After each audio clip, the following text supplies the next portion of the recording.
1-2, раз. Добрий ранок. Мікрофон працює, супер, чудово, дякую.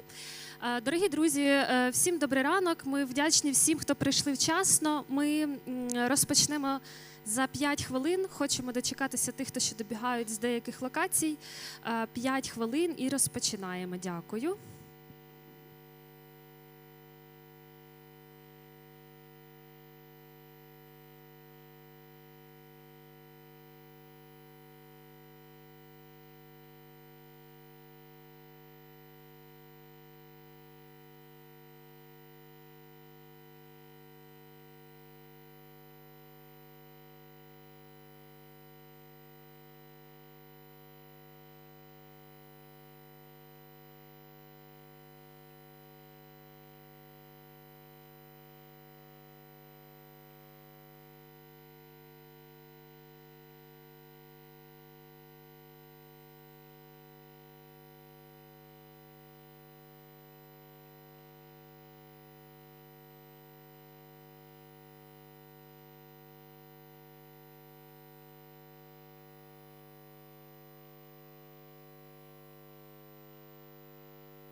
Англійська чути, все добре? Англійська, чи чути? Кажу, чи чути. А у вас той канал включений, чи там один канал де? В навушниках?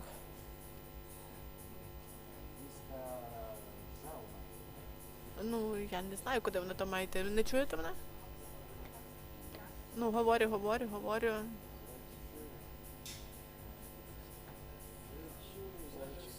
Ля-ля-ля-ля-ля-ля.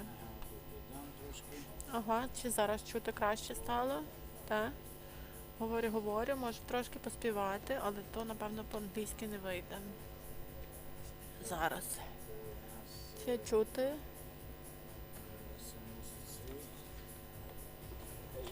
Кажу, англійський канал. Чи чути щось англійський канал? Чи все добре? Тра-ля-ля-ля-ля-ля-ля. Раз, два, три, 4, 5. Вийшов зайчик, поглядь. Все добре? Поки що ще виключаю.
So, good afternoon to everyone. Let me welcome all of you at the second day of our Ukrainian Urban Forum. We are very happy to welcome all of you here Recording in today. progress. That's good that recording is in progress. So, let me announce some details regarding today's agenda.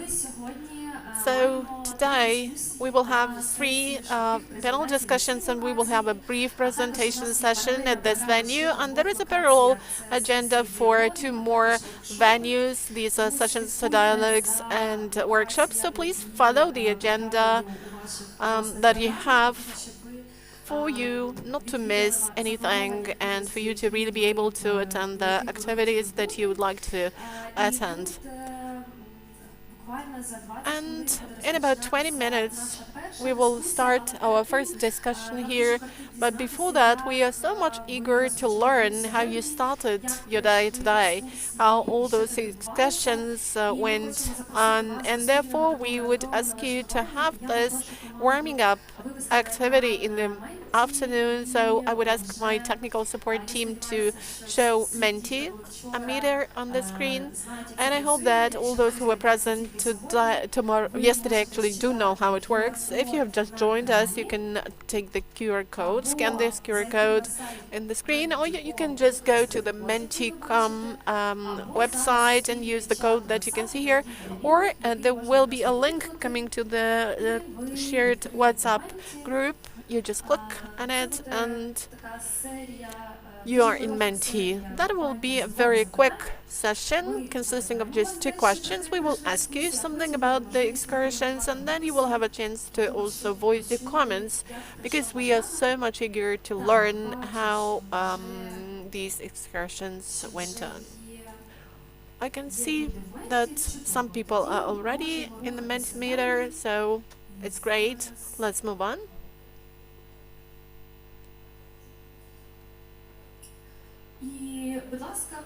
So please vote and add some comments regarding how you spent today's morning.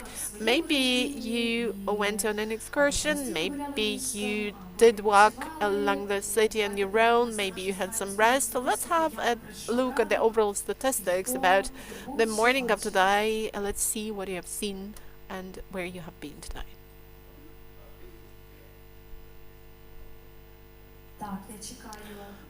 I'm just waiting for a certain number of participants to vote, because in the first slide I could actually see a larger number of participants. Now I can see that 43 people have voted. Let's get more. Well, it's so much interesting. Where are all those people who yesterday were so much willing to get registered for a walk on the swamp? Is everything okay with them or not? All right, so we will ready to host them a little bit later. Thank you for your voting, and I'll move on to the next slide. Please put down a couple of words, just one word, two words, regarding what you were most interested in during the excursions, because we would like to get a quick session of comments from those who went on the excursions, on those tours. It's of interest what was happening there, because you had a chance to go only on one tour, so it's interesting to share the impressions. So please write down what your impressions are, what you memorized the most, what you were probably surprised with, or anything you would like to share regarding the tours you have been on. Maybe for those who had the independent walking tour, you can also give your impressions of your interaction with the city. Cats, one thing mentioned. Nice nature, not that many old doors. People, history, Lesa Ukrainka's park, experts from the city administration. Taras, who is not a guide, so I'm willing to learn the details. Then trees, flora, fauna. Good news about the pigs. Swamps, good road infrastructure and good road junctions. historical buildings. I liked my native Volyn swamp, and our guide's words were like a song. Any other comments? How people wanted to get on the bus when we were standing near the stop. So this is probably for those people who went on a trolley bus tour. I think that we're going to learn a little bit more. Just in a minute, we are going to ask you to give your oral comments regarding what was happening during those tours. Thank you. So now I would like to give you a chance to speak on the tours that you have attended.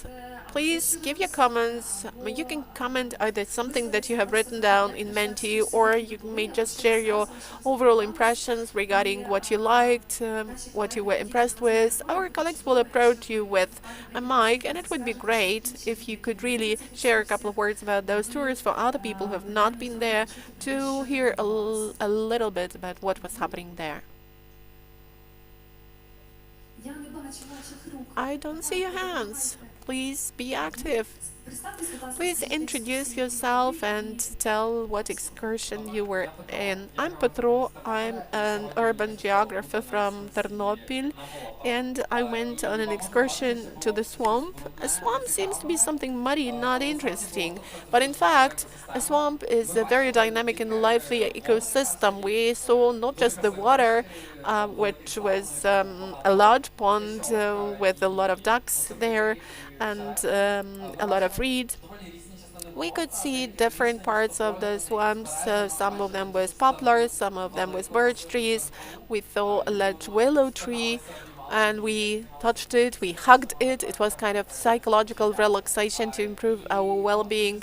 And you know, a swamp is all about diversity. You know that it's a habitat for many birds, for many plant species, and it's great that close to the city center in Lutsk you have this Gnidavska swamp, which is a nature reserve. It's good that it has been well preserved, and there are some ideas on how to further improve it and to make it even more attractive, like to build a bridge. A small bridge that will be on top of the swamp for people to be able to reach the swamp during the year. Because in the springtime it's actually flooded and you cannot reach it. But if you arrange that bridge, actually you can be enjoying the swamp throughout the year. It's calm, quiet, and actually the atmosphere there is great there. All right, anybody else from the same tour to share the impressions about this excursion? You're very much welcome. Okay, you are going to share impressions about the different tours, then introduce. I'm Svetlana. We went on a trolley bus route, and that was really great because we were going across the city that I had not yet researched because it was not the historical part of the city. That was some residential neighborhood. And it's great that over the whole walk we were getting a lot of information from the guides. There were several guides, and also there were some pieces of information coming from people working in the city administration, in the transport sector. They made great comments that enable us to understand what changes are now taking place in Lutsk in the transport sector. Well, all people hated us because when we reached the stop and the door was not opened, well, it was not about me, but I didn't write that, but I agree that it was really so. So people didn't understand why we are taking a trolley bus and they could not get on board the trolley bus. But that was a great format of an excursion, and if you have ever have a chance to join such excursions, I would really recommend you to do it. Thank you. Anybody else willing to share the impressions about your tours? There is a hand here.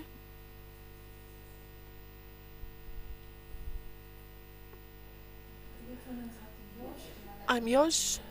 I'm a person with architectural background but not a practicing architect. That's why I liked a tour conducted by an architect who is not a guide by background, and his description was so much poetic.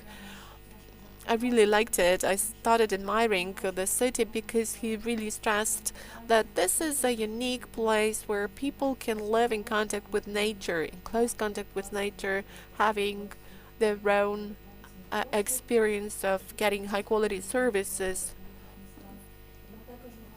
a large city can provide you with. We also spoke about on the swamps. We mentioned that there are a lot of rivers, there is a lot of water, a high humidity level, then water gets frozen. So all those descriptions were so much poetic, and at the same time we learned more about the authoritarian past, Soviet past, and the guide also referred to some city planning solutions and the failures there. He showed us a map, he showed us some routes where which we could not be found by ourselves. So if I was on a sightseeing tour on my own, I would never have thought that you could go this way and that way, and then you reach a certain closed gate. And we were all together thinking it over, what is of interest in all those places. We were also focusing on some problems the city is faced with in some areas. Thank you, Josh. Anybody else willing to share the impressions about your morning, about your tours? Good. Then I hope that you will have a chance to keep getting acquainted with the city. We are so happy that the city is welcoming us, that the city is so much hospitable. And now I'm going to announce the opening of the next discussion. This is the discussion entitled Looking into the Future, Climate Neutrality in Wartime, and the moderator is Vitalina Popova, Urban Researcher at CEDAS and Project Manager. So Vitalina, let me invite you and your speakers to the stage, and over to you. Welcome to everyone.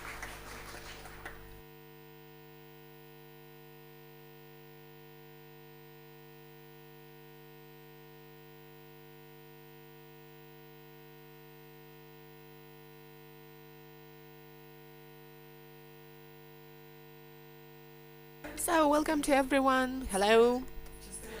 This is a part of our panel discussion about climate neutrality in wartime. I'm Lina, I'm an urban research and project manager at CEDAS, and today I'm going to be the moderator of the discussion. And here we have great climate experts, Anastasia Vashina, specialist at the climate department of NGO Eco Action and the advisor to the Eco Climatic Network, Maria Smitronova, special planner and environmental researcher, and Yana Popfalushi, chairwoman of the board of the Ukrainian Climate Network and project management manager of NGO Plateau.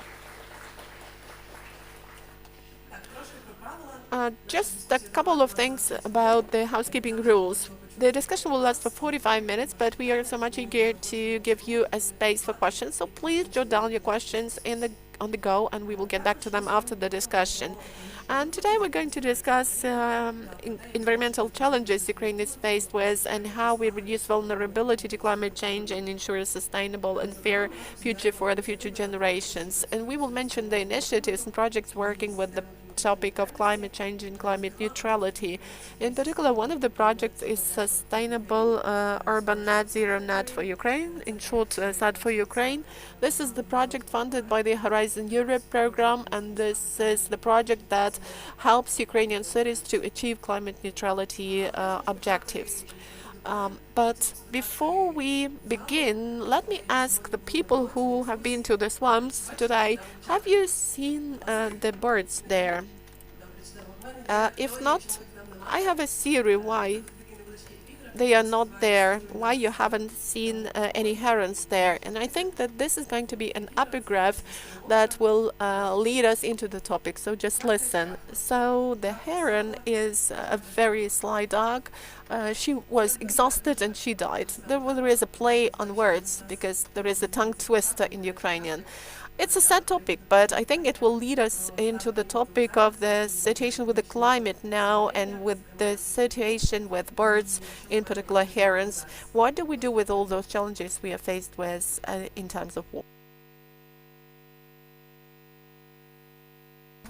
So let me start probably. So all in all, we are now living in a kind of a dual reality, a dual world, because we have two major threats posed for mankind that we are discussing. Well, the first one is global climate change. We're not going to prevent it from happening. And for Ukraine, another challenge, another threat is the hostilities taking place in its territory. And that creates a unique situation when the problems that we already have tend to be further aggravated on two sides. What are the peculiarity of climate change? Climate change is an amplifier of the processes that are taking place. And if activists at some campaigns used some statements to reinforce our messages, climate change is reinforcing all the bad things that are happening. That's why some emergencies that we had once in 50 or 100 years now happen once in 10 or 20 years, and they are unpredictable. In the background of wartime, hostilities, carbon dioxide emissions, and all the things that are related to the hostilities on the part of the Russian Federation. And it's really difficult to work in both of those dimensions simultaneously. Of course, there are more dimensions, but I've mentioned just two of them. And in parallel with the hostilities, we can see the direct consequences of climate change, which is the abnormal weather in summer, droughts, floods, and I could go on with that list. And these processes do undermine food security, and they require from us not just post-war recovery, because we are pressed for time. We have to start immediate action here and now. And how do we do this? If we have this redistribution of emphasis and redistribution of money, because the money that could be used to mitigate climate change consequences, not in times of war, is definitely spent on defense and security. And this is something we cannot change. We just have to move in this direction. And this is the field where no immediate change is possible. It's just not realistic. We used to have COVID, we had lockdown, and we reduced global emissions by 7%, which was cool. But there is some cumulative effect there. And if we speak about climate change, it is caused by the increase in the greenhouse effect. And greenhouse effect is something that enables us to live. Otherwise, the average temperature on the Earth would be minus 18, and it would not be comfortable for us to live here. So this greenhouse effect actually enables us to live on the Earth and to live our life here. But since this concentration of greenhouse gases is becoming accumulated, is becoming intensified, we find it more difficult to live in such circumstances, and this is a cumulative effect, and there will not be enough to have just 1 year to reduce it. It's the same as with transition to RES. It's great to build RES capacities, but if those initiatives don't go hand in hand with consumption reduction and energy efficiency, that would be pointless. That's why it's important for us to cope with that, and we will speak about the coping mechanisms later.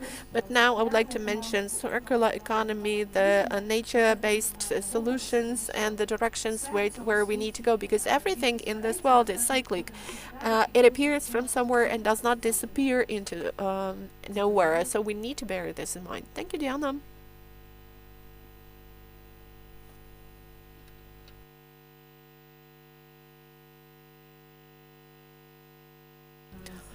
So, welcome to everyone. Let me follow up with what Diana said. And I would like to mention about those lines where war and climate change come together. This is fossil fuels,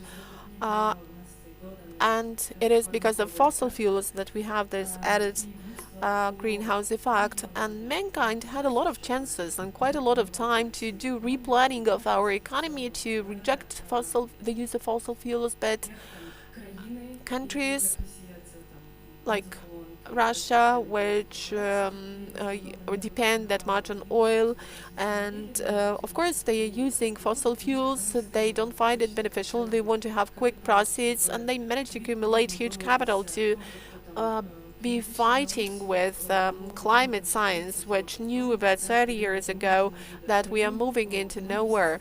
But for those 30 years, we had to protect what we found and what we had as an evidence base. We didn't have time just to think it over how economy could be changed. We were working on persuading people that this is necessary in terms of what we eat, how we move.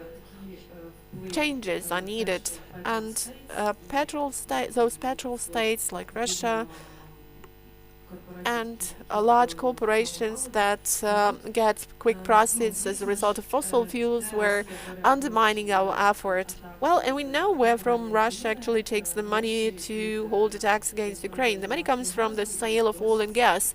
And the situation is like this at the moment. It's no secret that the EU has helped Ukraine less than they actually have paid Russia for its gas, if we consider it in financial terms. Another dimension that needs to be mentioned is that we are having direct hostilities, immediate hostilities. But if we get back to hybrid war, Poland has calculated it that over the recent 30 years, there have been different disinformation attacks against green policies, against protection from climate change, and all those campaigns were based on Russian money, where money could be counted in billions. Another thing I would like to mention is about the immediate effect of the war on climate. Luckily, our organization Eco Action had a chance to work with one of the Dutch researchers, Herman de Klerk.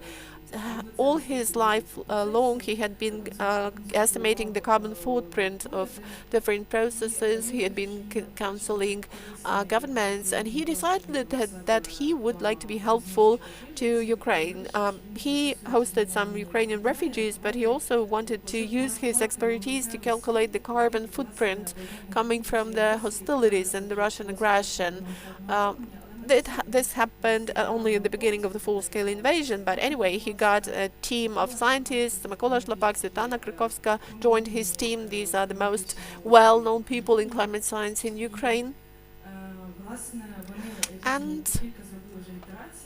they have made already several iterations of the emissions of greenhouse gases as a result of different processes related to the attacks of the Russian Federation. For 3 years, the amount is 230 additional billion of CO2 equivalent emissions. So this is what Hungary, Poland, Austria emit together as highly industrial countries a year. So that is the figure I wanted to mention. There are some processes also related to logistics, the explosions, fire in the woods, and also post-war recovery needs to be mentioned in that context, because this is all about carbon-intensive processes with steel and cement involved in that. There is also some social cost of this carbon, $42 billion. And of course, we could not be waiting for any climate reparations from Russia. I just wanted to show you that there is a study like this. It's quite unique, and they developed a methodology they shared with other countries affected by the invasion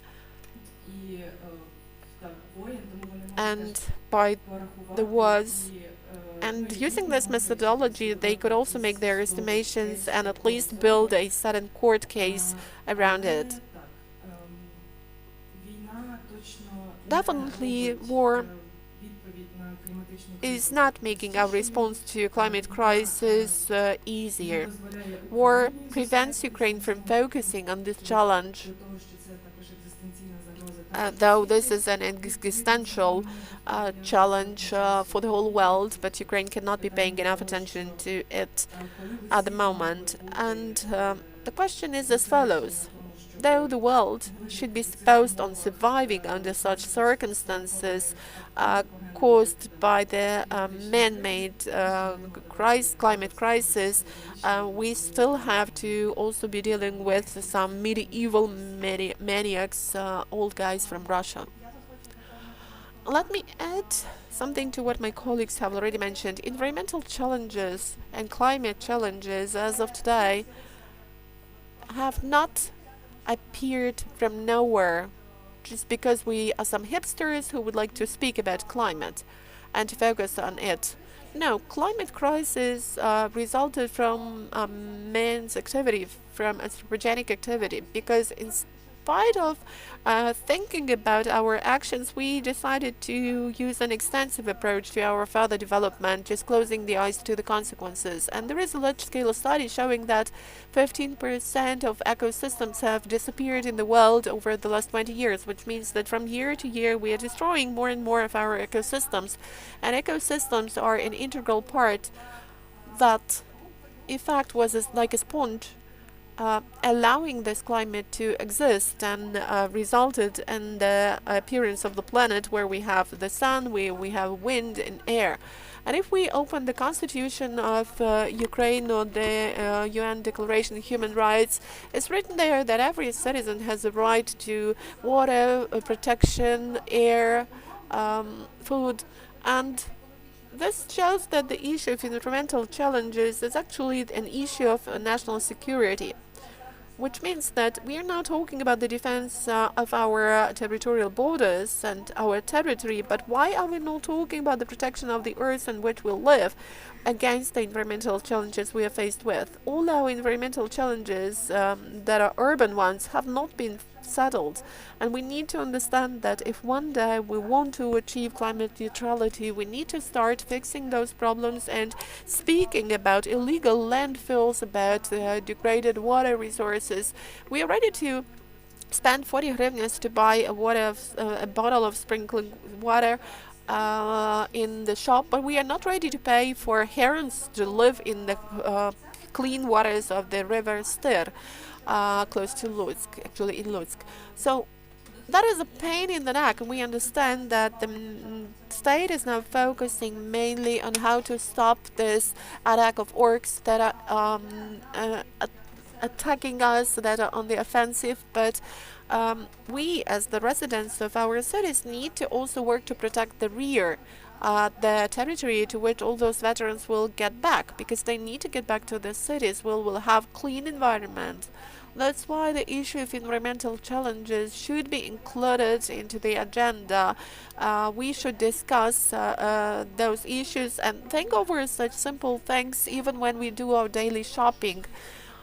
Because in some areas we could actually have some savings to allow our defenders to work. Because the other has mentioned that fighting climate change is also about some consumption restriction.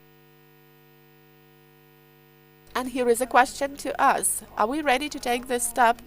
Because I, while working in the spatial planning field, quite often see that communities that have developed or are developing city planning and master development plans are actually very much willing to urbanize the space even more. But the question is why? What for? To create even more environmental challenges, because you know the ground, the soil and the earth is the first source that absorbs carbon, that further creates this greenhouse effect intensification. Therefore, this task with an asterisk for us is to speak about environmental challenges the way we are. We shouldn't ignore them. We should speak openly about them, the same as we speak about the issues related to military assistance.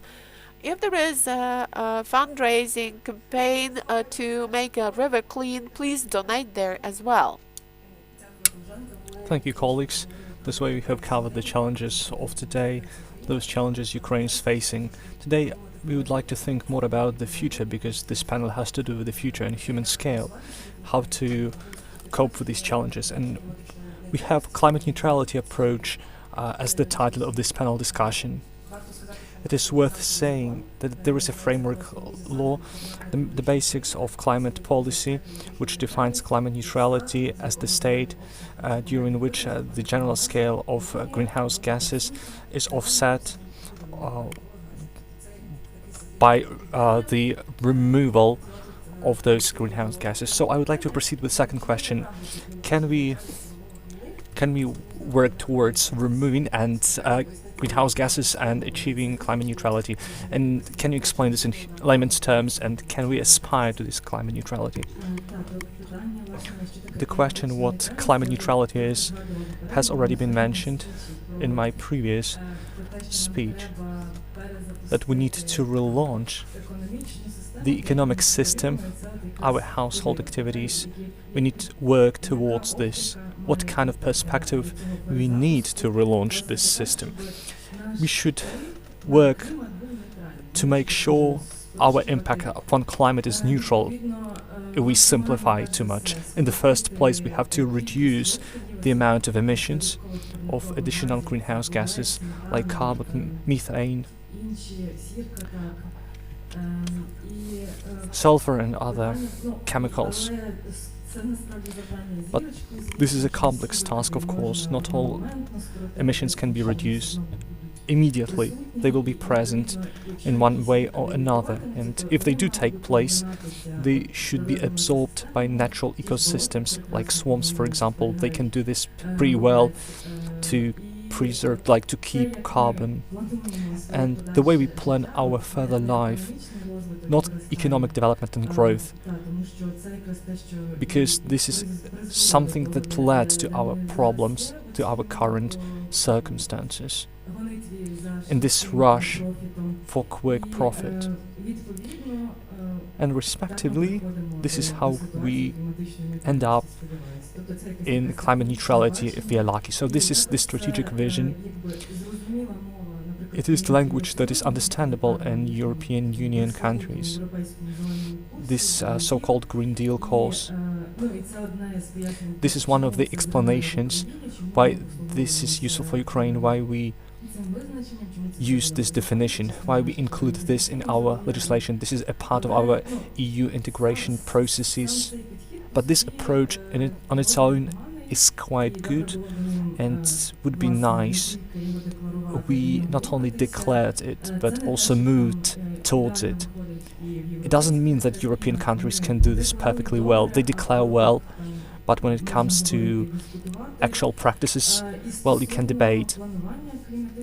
In terms of planning climate neutrality, Maria mentioned quite well that in the rear we would need to think about this on a daily basis, pay attention to how we suggest and implement our activities. We would need to have this climate neutrality filter, so to speak, to preserve and save our environment and improve the conditions where we live to avoid the crisis as a result of climate change.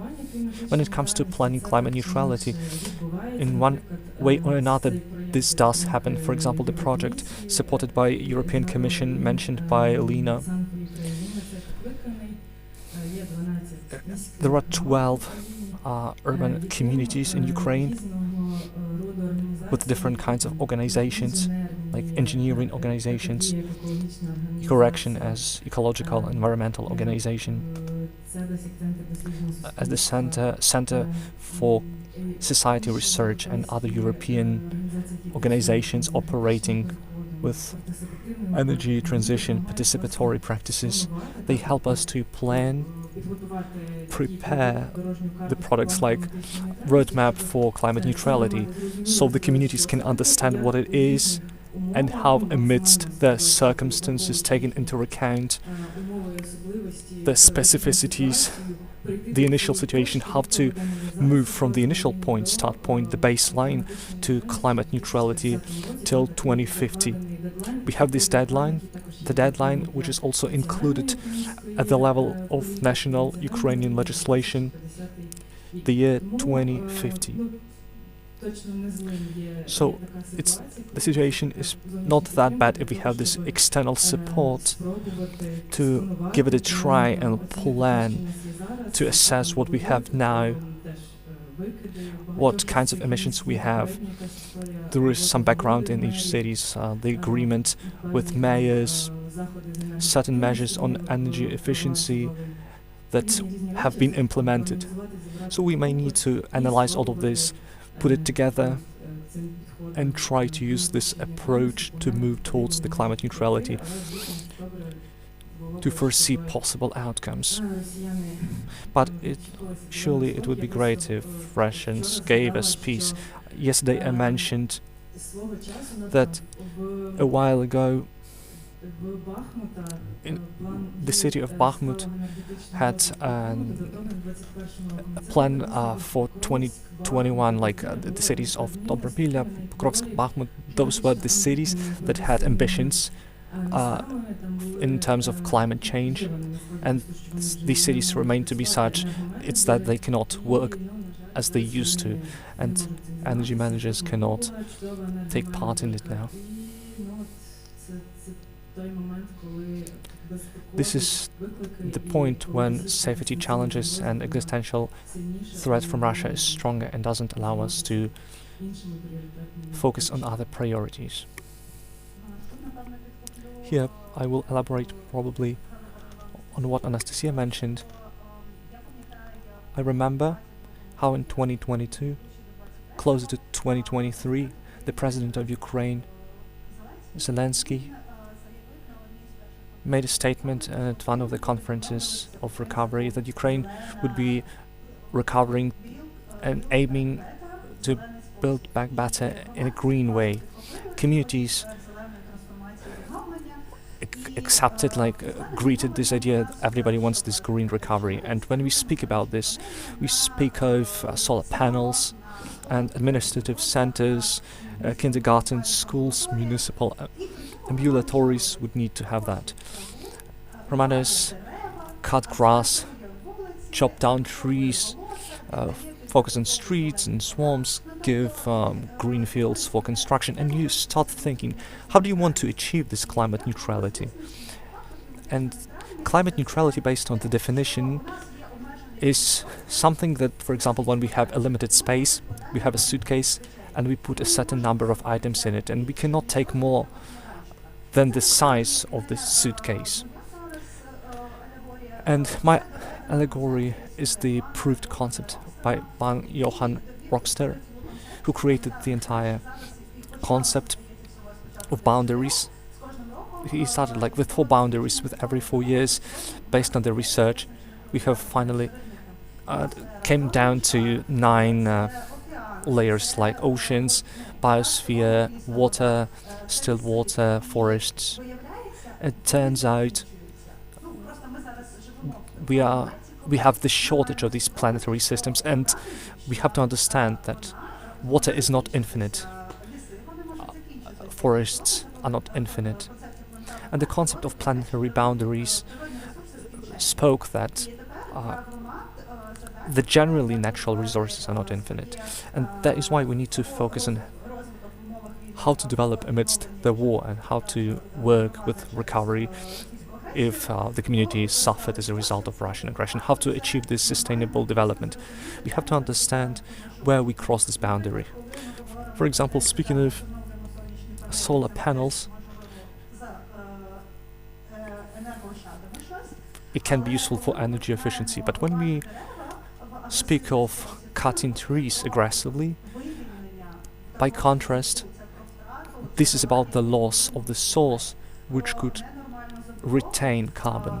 Irregular construction is also about some construction materials and resources, and construction domain in general is one of the leaders in air pollution and environment pollution and waste. Construction waste sorting has not been solved as yet. We need to do something with legislation to use recyclables. And this is not okay when we ourselves sabotage and delay the process of climate neutrality. And why do I speak of planetary boundaries? Because in wartime, when we need to create chances for militaries to wage war, take part in combat actions, and we need to have this suitcase, we need to put less emissions in this suitcase. This is very important because the first thing communities would need to do is to create the baseline, to calculate it, to cooperate with NGOs like Eco Action, to speak to environmental specialists to calculate what retains carbon, for example, and what not. These numbers will give the understanding what the next step should be.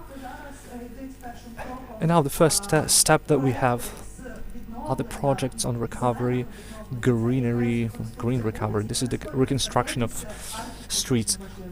Barrier-free access is super critical and very important, but it's no more critical than breathing clean air. At the same time, we have dry ponds, for example. And if it's something like this, money is not allocated. Europe may need to donate more money, and we will come back to this later, but sadly, it shouldn't be like this. We need to have honest priorities. And the question of ecosystem and the recovery of such systems is the key which will allow us to accelerate the process. Speaking about what Maria mentioned, resources, we had 2 planes. We had renewable resources and non-renewable resources. It was simple, but we are people and we like to complicate our lives. As you mentioned, water, forest and air used to be renewable sources. Now we have another intermediate category, potentially renewable sources. So to make these sources restore, we need to add effort as humanity. That is why we need to take this in our own hands, because the planet without us will cope well, but without planetary resources we will not be able to survive. We have to understand this concept. And going back to our general question, the second question, do we need climate neutrality in urban development? Yes, but there is a point. We live in the grey zone, and when we mention changes and transition, I would like to talk about 2 aspects. By developments, developing countries, and colonization processes, as well as climate injustice.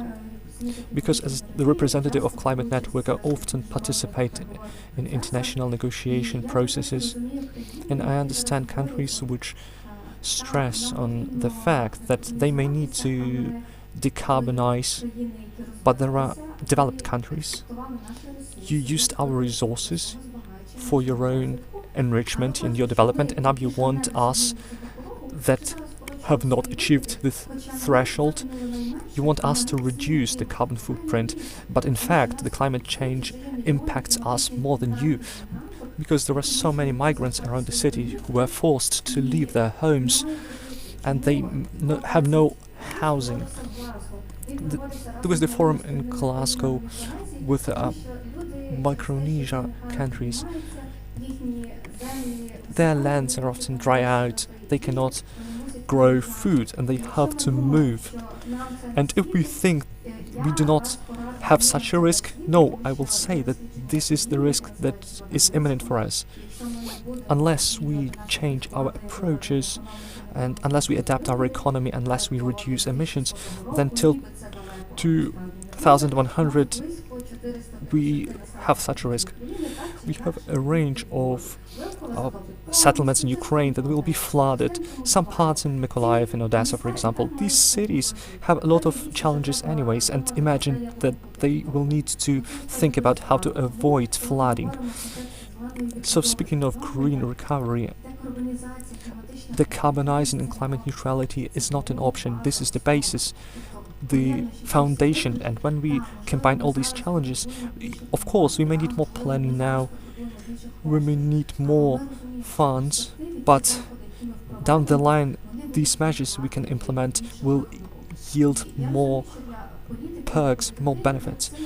And I understand, well, such policies may not be attractive, because speaking of nature-oriented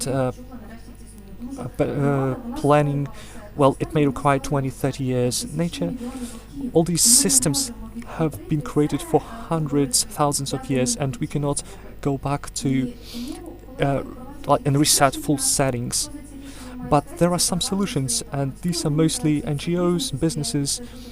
It's very cool when locals have this support. At this local level, We need to find this support because that's the best option. At the national level, this is a huge machine, and people may want to implement changes at the local level. And even though we can do this, and even though if we do not comply with legislative frameworks, because of course we have this legislation, but we kind of move and implement something that is not fully adopted. And speaking of international projects, some solutions cannot be taken because we may not have solutions on site.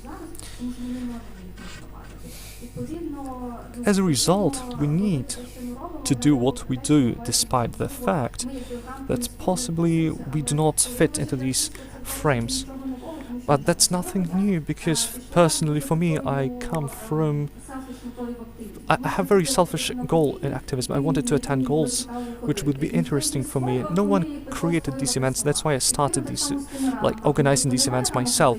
So there were no frames. I set these frames myself, and I want to expand them. That's how we work, and that's how we implement. We look at how these frames can be shifted a bit. Thank you. Thanks a lot for those ideas of yours. Quite a lot of insights, quite a lot of important challenges mentioned and topics raised. You spoke about the approaches to climate neutrality, and now my question will be as follows. What do we as city residents could do to mitigate the effect of climate change, environmental impact of climate change, and who has the right to speak in the decision-making process? Well, let me start, if you don't mind, colleagues. So, as far as your question and the changes of infrastructure in cities is concerned, I think that here a lot depends on the evaluation of the realistic opportunities that we have and on our strategic visions.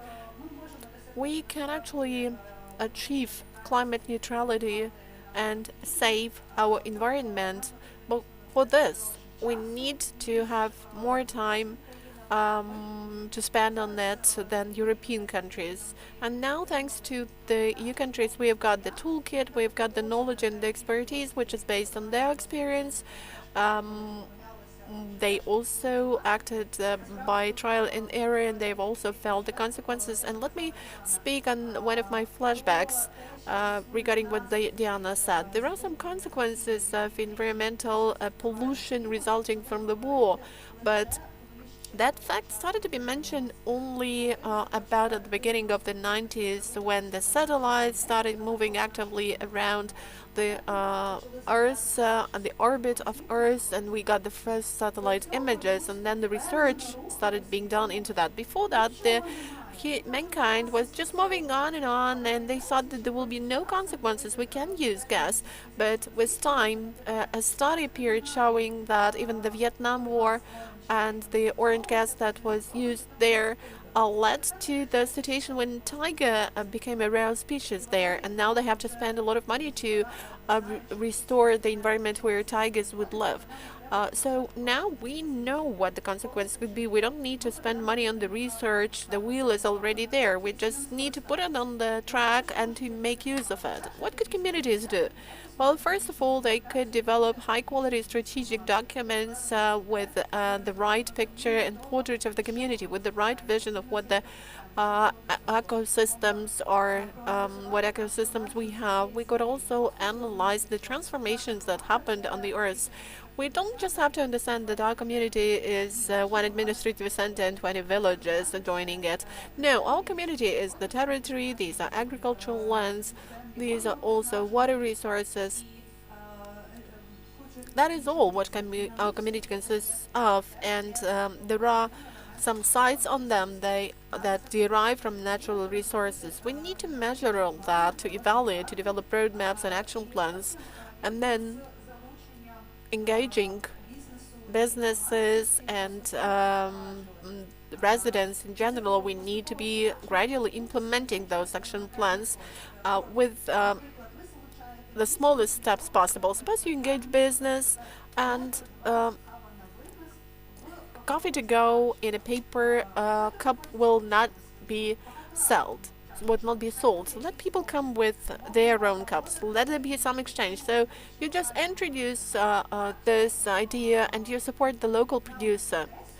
Now the case is that in Odessa we have milk that is brought to us from Brovary, Kyiv region, but the distance is 600 kilometers. Why so? Why do we bring milk in refrigerators to Odessa if actually we have our dairy products and we can be using them, and it will also lead to less pollution and contamination. There is some estimation showing that logistics in general is beneficial within the distance of 200 kilometers. Otherwise, it's not effective, it's cost effective, not cost effective. Then, if we support local producers, that would also be good. Suppose you want to buy a product, it's better to go and look for it in some local shops because it's already there, instead of trying to buy it on the internet shop because you're going to save money. You're not going to save, you're going to add even more money with that logistics of transportation to the dimension of emissions, because a truck working on fossil fuels brought it to your city, and then in different traffic jams it had to stay until this milk or that product was brought to you. So you need to develop local infrastructure, you need to speak to people. For 5 years I've been using bicycle to get to my workplace, and no matter what the weather is, and I really feel that I'm not comfortable about that. I'm afraid because the infrastructure is not well developed, but I want to do this because I feel responsible about the environment. And I do acknowledge that even with me, this transformation was taking place for quite a long period of time, and I'm sometimes in a sort of climate depression because I have the fear that I'm not doing enough to try to reduce this pollution with some small steps of mine. And what I'm driving at is that even at the local level, talking to my parents, I managed to motivate my parents to install solar panels on our cottage house to disconnect from the overall network, because that would mean some savings. I also encourage them to introduce the local water filtering system instead of using some non-cost-effective resources. We started being less dependent on things brought because we started planting things on our gardens. And I don't try to buy some overseas products that brought to Silpo or to other supermarkets, because I understand how much emission it took to bring it there. So these are the small steps, taking which we can really achieve a global goal, because sustainable development goals say think global, act local, and this is a key to success. Because in order to implement a large strategy, you need to split it into small steps.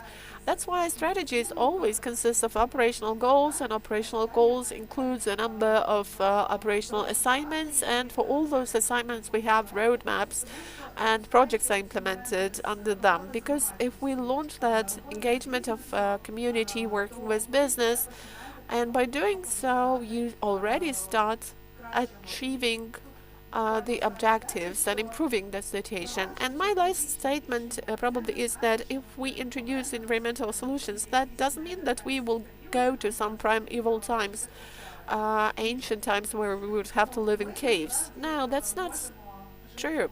We can stay in those comfortable conditions in fair and just cities, but we need to pay tribute and to respect our nature, because the environment is also an entity having its agency with a right of voice, with the right of vote, and this is something we need to understand. Environment is not an object of our life and activity, that's an entity participating in it. And when I started actively dealing with citizen science, I came to learn that in our cottage, besides me and my parents, there are more than 80 living organisms, and somehow manage to live together and to coexist on those 600 hours. And now I'm just trying not to squeeze anyone when I'm treading across the area, and that is important because these things start having some value for us. And during the discussion of the tour at the swamps, you raised the questions what we saw there. Birds, trees. So it's quite precious that the city has some nature, some natural elements. Thank you.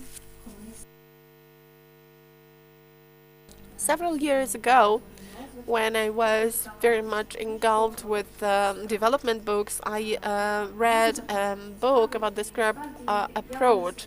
And from that book, I took for me only one lesson to be learned. It's not related to work management, but it's really great. And the author actually formulated an idea I had already been thinking about for quite a long period of time. I said that actually we do not appreciate anyone who is just doing his job. We need heroic actions. You're never going to be praised for just simple performance of your assignments without any failure. You are praised only if you extinguish a fire. And it's not important where it was you who actually caused this fire to happen. You will get the recognition only if there is a problem and you fix the problem. And it seems to me that this is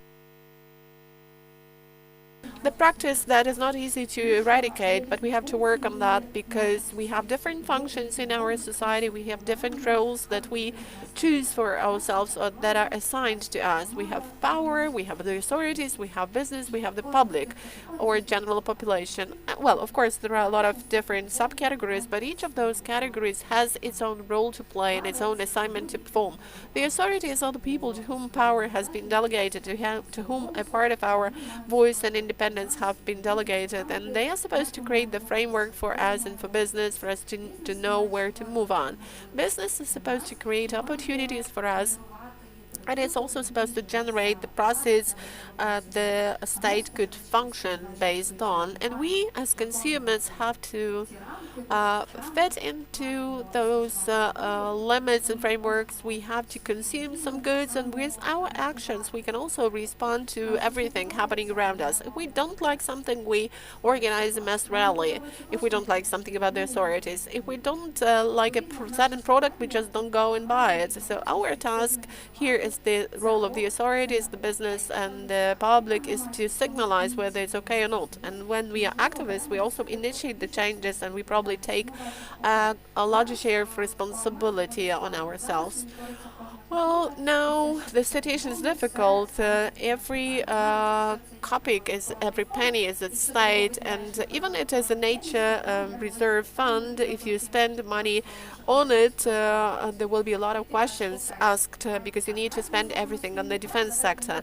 And I always say that, okay, let's have a joint project. Let us undertake the initiative, and even if there is a failure, we will make a case study of it, how things should not be done. And that works because this is our part of responsibility. The same holds true for business, because business may initiate changes and support some local projects. And it is only in this triangle, because this is a triangle, that we may achieve a certain balance, because a triangle is the most stable figure in geometry. So only in this triangular synergy we may implement the initiatives. Otherwise, if we're drawing things to different hands, to different sides, we will not manage to do it, because we have a lot of enemies, mainly to the outside, but some of them also inside the country. So we have to understand where we are and undertake the responsibility. But if we speak more about specific solutions, so the first solution is to form the consciousness and change the mindset of people, for people to understand that environment is an entity and not an object. This is really important. There are even some countries where there are some rights of the environment enshrined in their major constituent documents. Another important thing is adaptation to climate change, and communities need to be well aware of what this notion stands for, not just know the terms. And we need to do everything by trial and error. We need to independently initiate some things, and everyone has the right to speak. But this right to speak should also correlate with the responsibility for what you say, because if you're ready to undertake the responsibility for what you say, then you should have the responsibility to implement the ideas. And if you are not ready for that, then people will just listen to you and analyze what needs to be done.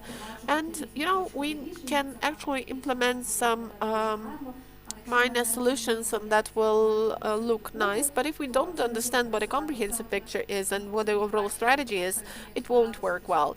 It's like in the evening you think what you would wear in the morning, but then in the morning you put these clothes on and you see it doesn't match. So the same goes true for planning. We need to understand how it all works together, and then we would collect this whole capsule and picture element by element. Let me give some data from the sociological survey that last year the Resource and Analytical Center Society and Environment conducted. They had a survey among Ukrainian respondents regarding their attitude to climate change, in particular in the context of wartime. And statistics showed that more than 35% of respondents consider climate change a very important problem, and more than 50% of people consider it to be a serious problem. And more than 80% of respondents are concerned about such issues as climate change and what is happening in the environment. And there is also a high percentage, about 80%, of the respondents who feel that they are individually responsible for what is happening to the environment. What I'm driving at, I'm trying to say that we have a lot of people to really work with, willing to work with. People are already concerned about this. They are concerned and they are ready to act. And this may well lead us to certain actions, to certain initiatives and decisions. Let me also give some other statistical data. In the US, they have Environmental Voter Project.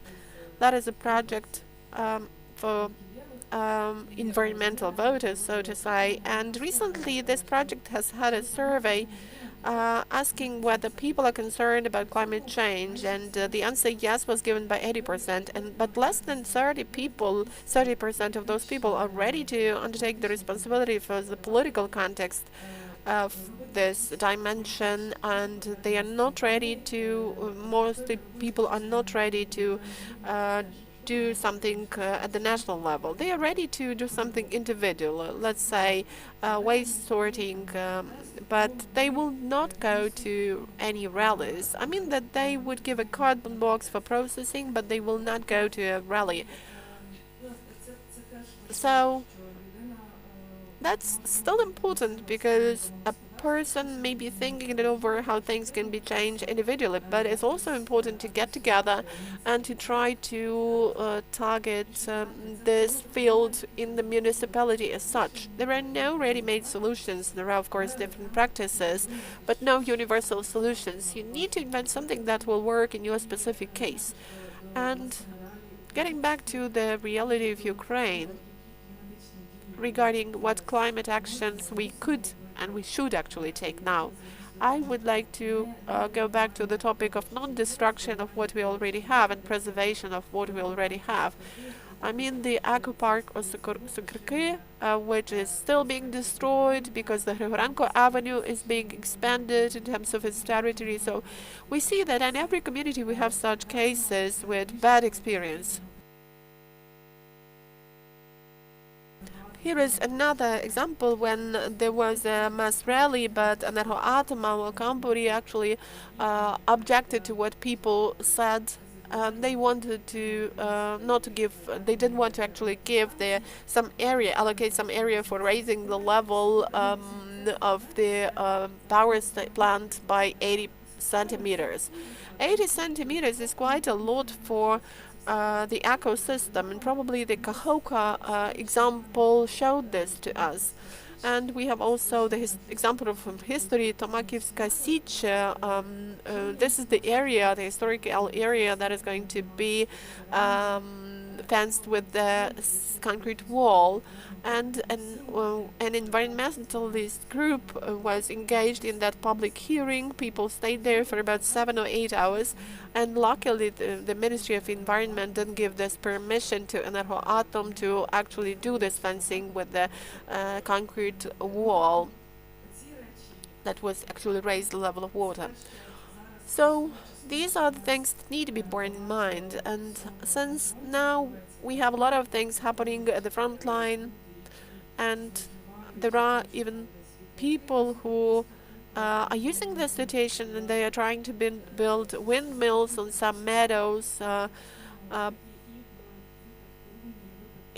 and we have two areas that are part of the Emerald Network, and now something is going on with that. They are trying to use this territory not in accordance with this designation, and close to Irpin we have an area like this. So this is something we need to respond to. We should not keep silent, because, you know, Ukrainian defenders are dying for our country, but at the same time here in the rear we are destroying our treasures. We are destroying our precious natural territories. So, well, there are a number of options how we could respond to that.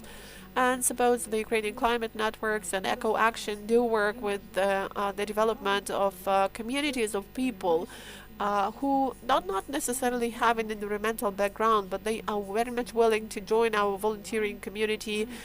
We may have some assignments given to them. We may have some meetings with them offline and online to exchange our experience. And these are the options that could be used.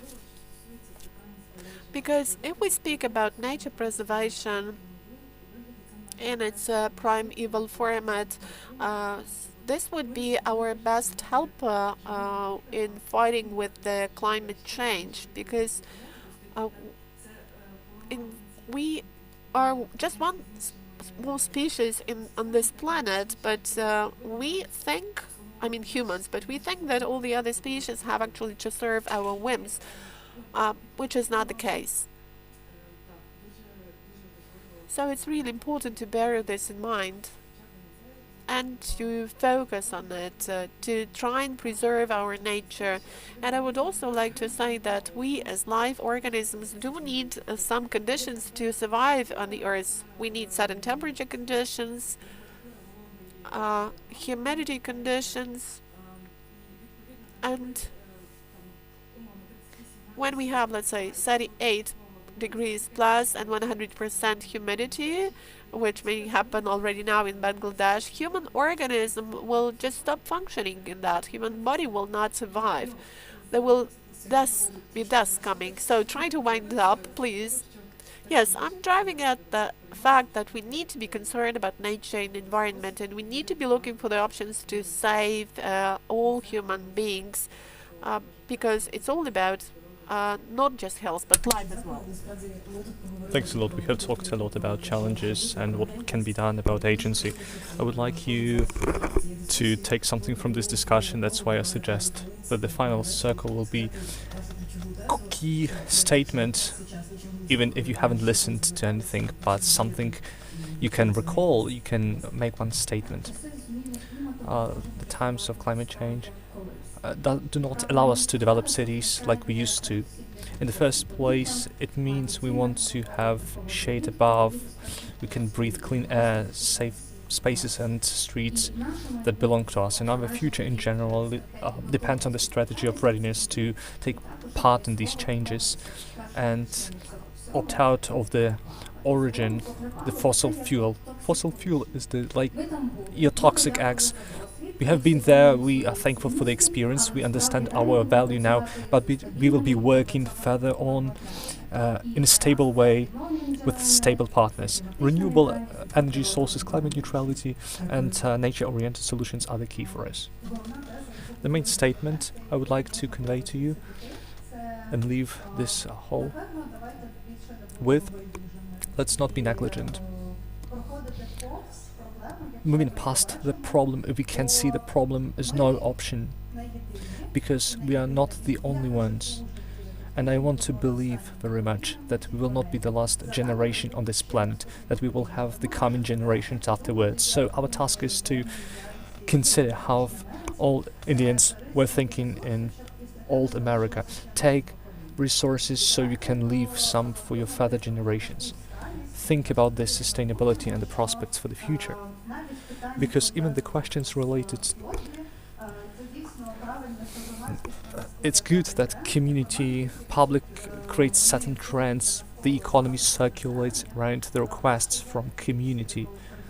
But there is also such a corporation that can become the drivers of politicians. We need to think of what and who this driver is. We need to think what we choose. And by switching this approach, we have to think what we will have next elections. Let's not fall for the lies of populists. Let's take the right choice. Let's think who is behind these people, how this will be taking place, and what our future is supposed to be like. Because, as was mentioned before, the planet Earth will cope without us, with climate change, with biodiversity which has disappeared. New kinds will appear, but the Earth may be without us in the future. So we need to take this seriously. Thanks for this summary, Nastya. I would take the statement mentioned by Diana, that the right to vote is indispensable to everyone. And we spoke that we remain in our climate bulb, and everyone, irrespective of education or background or knowledge, we all remain in this bubble. And everyone will be useful. You just have to share this climate anxiety, climate concerns. You need to have this understanding that action is to be taken. You have to give it a try, at least to avert the worst case scenarios that endanger us. I spoke to Oksana Krukovska and Vera Balapova, and they say all the things we have calculated 10 years ago is coming into life based on the model, based according to predictions. And even these, the real situation even exceeds their calculations. And it's proved, it's evidence-based. I will briefly elaborate. Anastasia rightly says that you need everyone, and sadly, I do not want to admit this even, but Russia is also needed in these negotiation processes, because as Vasiluk from Natural Climate Group, we have a couple of rivers that extend from Ukraine to the Russian Federation. So when we discuss lands, forests, rivers, we will have this chance to think how to communicate with country 404, because we are consumers of what flows from their country as well. Round of applause. Now we can proceed with Q&A session. We have people who support us. Please introduce yourself and ask your question.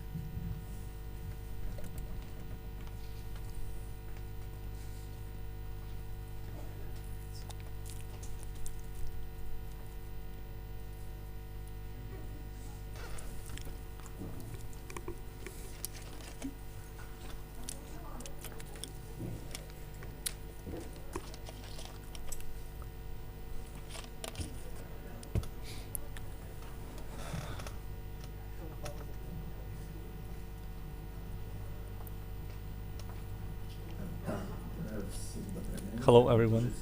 It's very interesting. A lot of things have been mentioned. I used to read a document.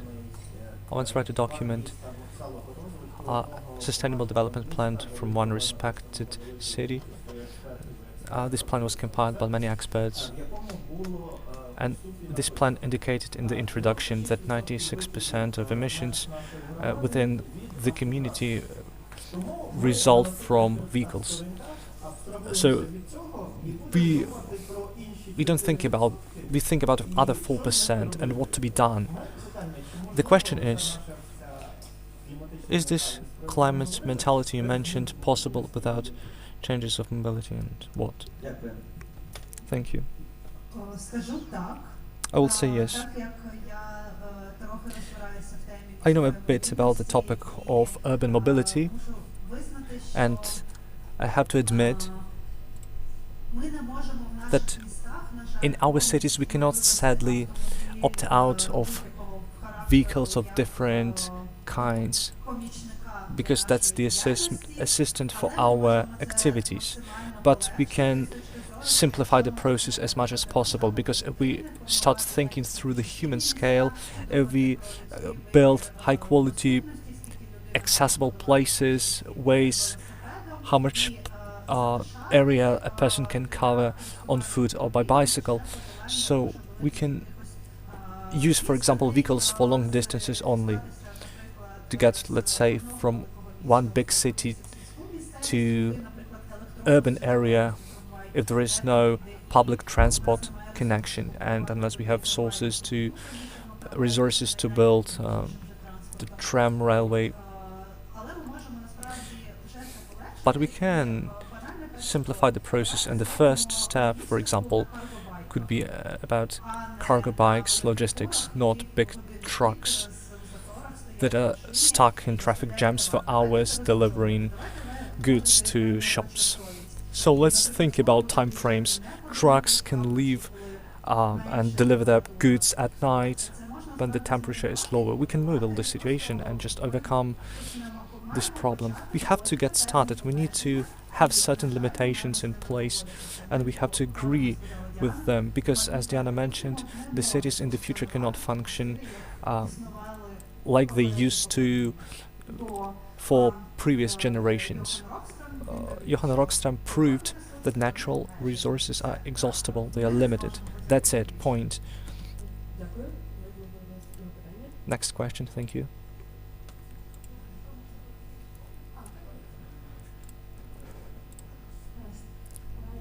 Thank you for this discussion, for such informative and well-balanced, congruent discussion. I have a couple of questions for you. I have the feeling of this controversy, as you mentioned, the controversy around declarated goals announced by the state and the cities, and what exactly is happening in real life. Because we're trying to build something that is better than before, but at the same time we mention fossil fuels. They are the part of European international support for Ukraine, but it will have awful consequences. So, for example, moratorium for land use. Can we think of this as well? How do we deal with this controversy? Maybe you can share your considerations. How do we take these large-scale solutions that can annihilate small-level solutions? And maybe there are another aspect, third or fourth aspect. How do we cope with climate changes and aspirations to climate neutrality in the capitalist system? Because the system is focusing on generating revenue. Thank you.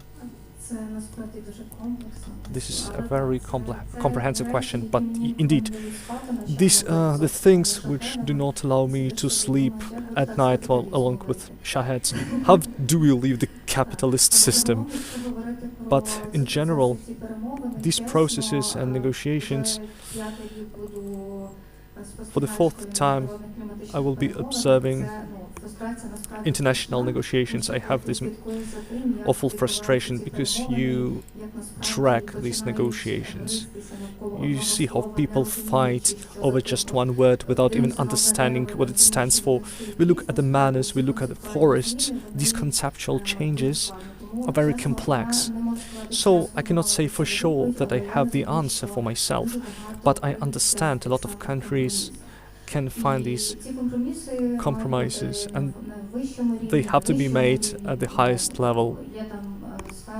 There is the food area which leads to emissions.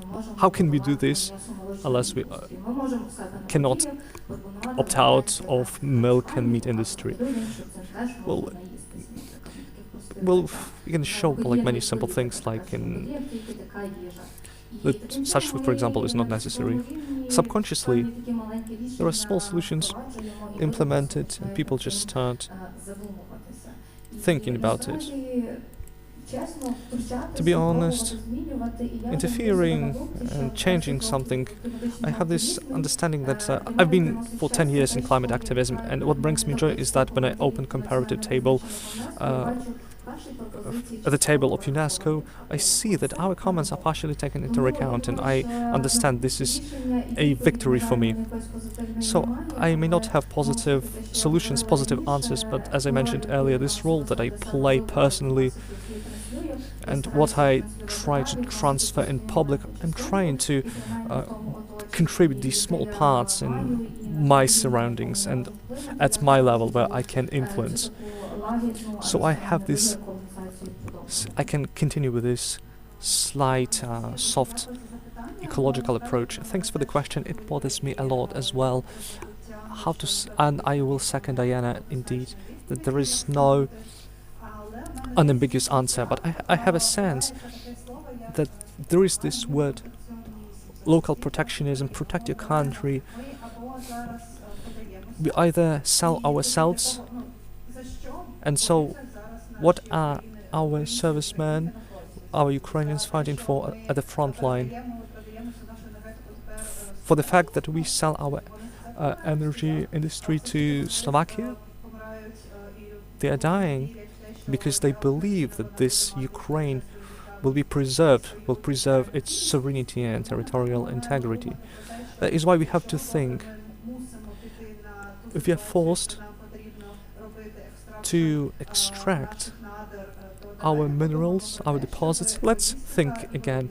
Logistics and production has to take place at our territory instead of taking this raw materials to China, and we end up being just end users. So we have this long chain. We need to have protectionist policies to defend our internal uses, and it can make sense. Our communities can suggest, for example, we can think of logistical parks, and I could recommend conducting audit of the land use.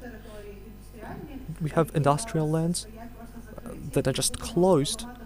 Let's think of how to overcome challenges with the property instead of giving it away to the first.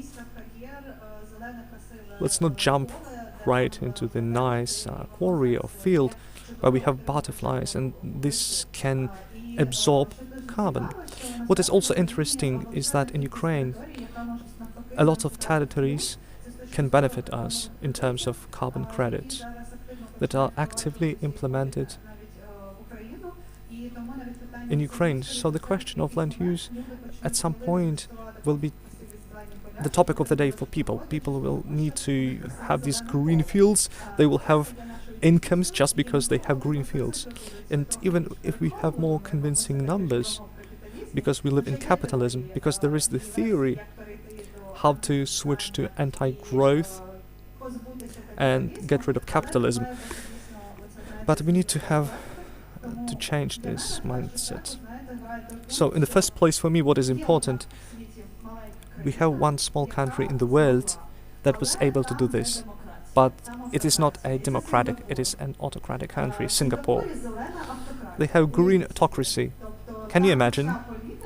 The entire politics, well, it is autocracy, but anyways, people live in green ecological cities.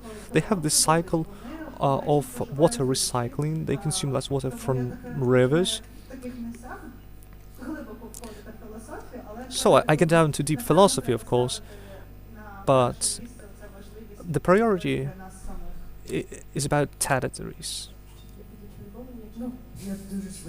I will be very brief. I will ask a question. The other day I bought a book by an environmental specialist called Hope Dies Last. I'm just looking at this book, They locally describe different solutions, starting from grassroots initiatives,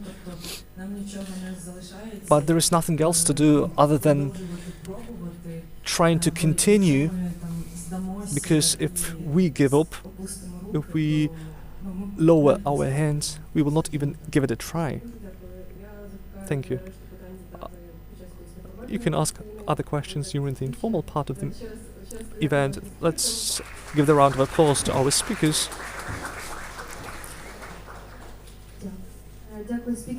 Thanks to the speakers, thanks for the moderation. I have a couple of housekeeping announcements.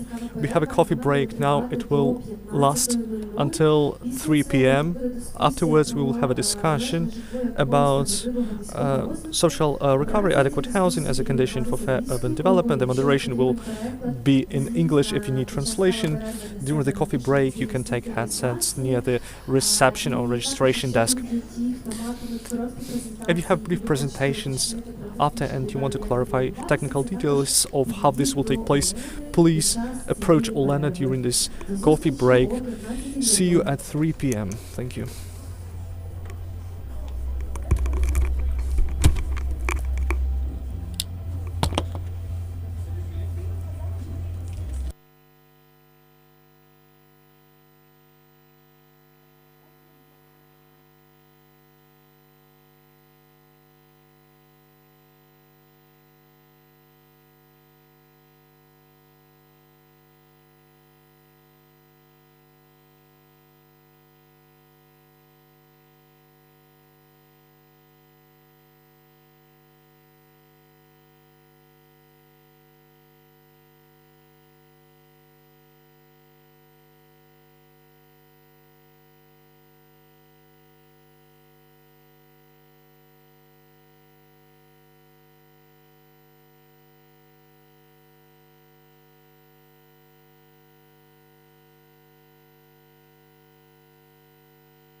Друзі, запрошуємо повертатися на сесію, на нашу наступну панельну.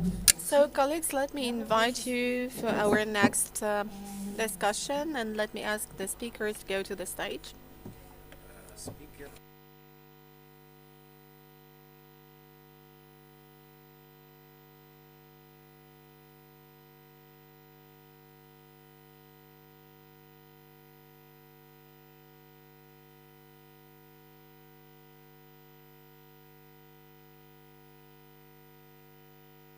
So let's give us all half a minute to arrange all technical issues. So we will start in about a minute, and while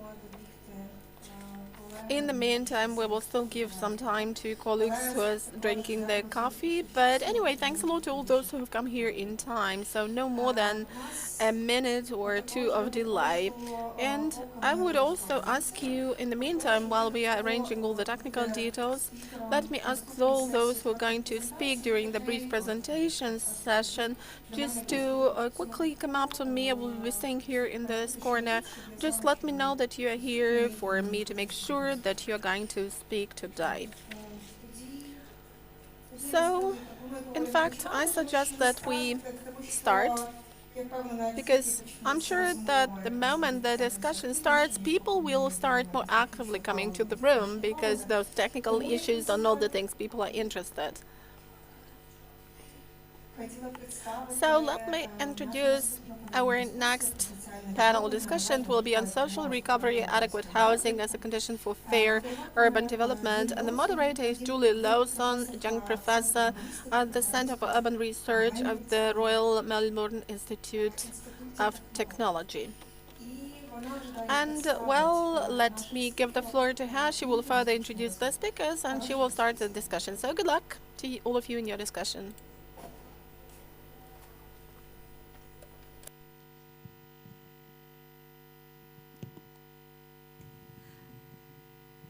I'm also hoping that we've got somebody coming online, which is Anabonda. I presume that she'll be joining us somehow from on the big screen.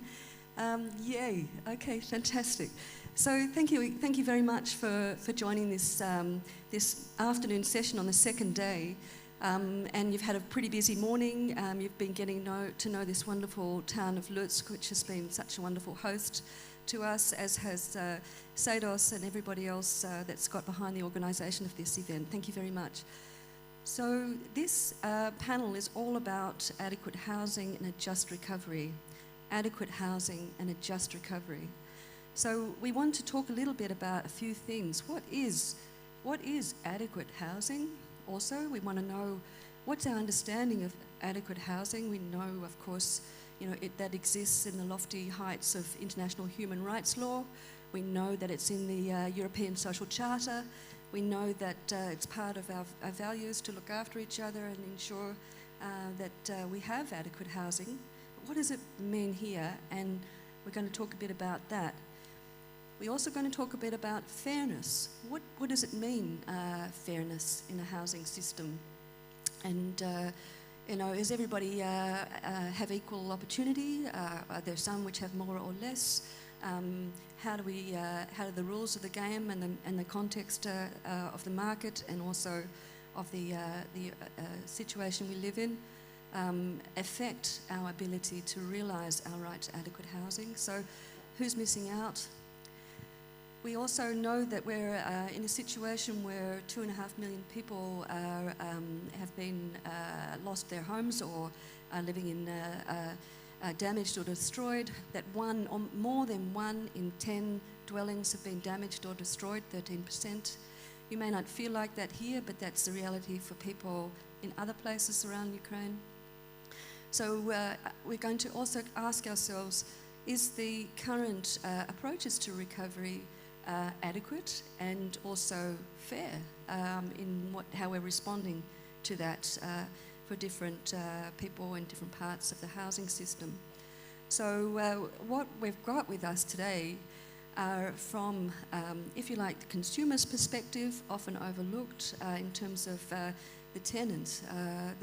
We often hear about homeowners and homeowners' rights, but we also need to understand the importance of those who rent their homes, for whom the relationship is not one of ownership, but one of often renting.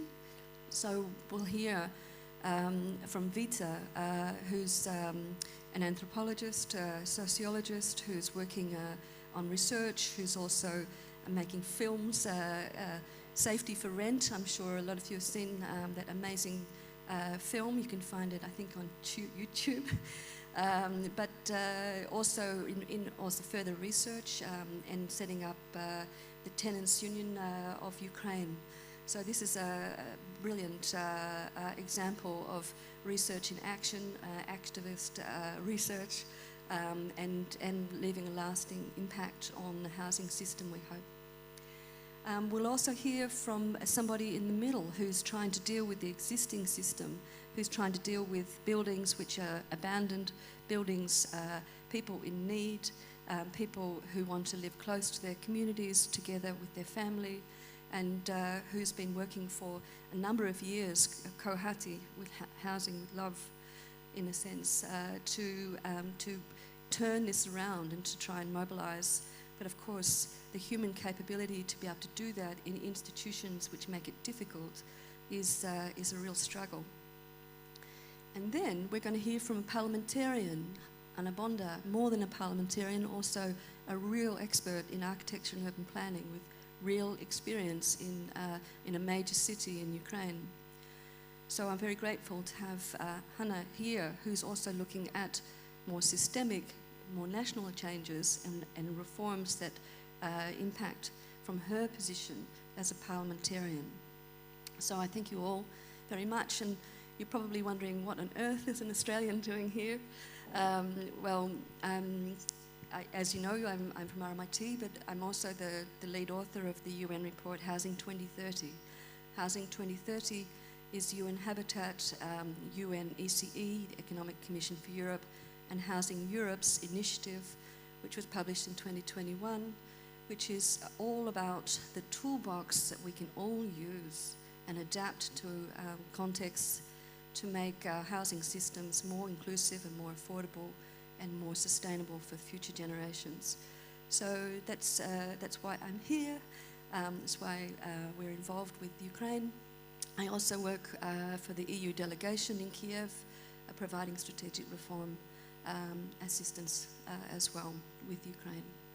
So without further ado, I'm going to sit down and give the discussion much more to our experienced active participants here. And I would like to begin with Vita. So Vita, can you talk to me a little bit about what's your view of what adequate housing is, and from the perspective of, well, on not only your own perspective, but from the vision and those in which you've done your field work with, and the renters and so on in Ukraine that you've spoken to. Thank you so much, Julie. Also, why am I speaking in English? Дякую організаторам за те, що запросили. So thank you, dear organizers. Thank you for inviting me here today. I will speak on behalf of the Tenants Association, which is a grassroots organization which was founded not so long ago. And we have gathered together in this organization as volunteers, as activists, because we want to highlight the problems existing in the tenants market and the rent market in Ukraine. We want to advocate the rights of tenants in Ukraine. That's why this is the perspective I will be speaking about. I think all of you know that in Ukraine this sector is almost fully in the gray, in the shadow. What does it mean? It means that from the point of view of the state, taxes are not paid, profit taxes are not paid. So in fact, there is a kind of a business activity with shadow money coming as proceeds from it, because this money is not taxable. What does it mean for tenants? This means that people live in highly unprotected and unsustainable conditions, and they are vulnerable. They're exposed to many risks. I've had many interviews with tenants, in particular IDPs, who rent housing, and a lot of tenants addressed me out of the framework of those interviews. And what I can tell as a result of that is that there is a lot of discrimination based on the region of origin, on whether you have pets, whether you have children, so some family characteristics. Also, there is discrimination against servicemen because it's considered that they have high salaries, so they can pay a lot for renting the housing. But besides this discrimination, tenants are subject to sudden eviction. At any point in time, the owner of housing may ask a person to leave. And also, he may raise the rent fee in spite of all the agreements made. Also, we have been addressed by some people who were not given back their money that they deposited in advance for rent. And there is also a problem of violation of private space, because the owner may sometimes come to the apartment when nobody is home, when the tenant is not home. So these are all the challenges, but they characterize pretty well the situation with the rent market. That is a shadow, a great sector, and quite often people, as I've heard from servicemen and from IDPs, call themselves homeless. I mean that if you rent a house, you quite often feel like homeless, as shelterless people. And homelessness is not just about you living in the street, in the open air. It's about highly precarious conditions of living, when you cannot actually rely on anything. You cannot be sure that this is your long-term house, so from which you're not going to be evicted, that you will be able to pay the rent fee because it's not raised in the years to come. And it's important that in Ukraine, in fact, we do have the civil code where we have a separate section about housing rent and housing lease, but we also have some provisions regarding the land lease.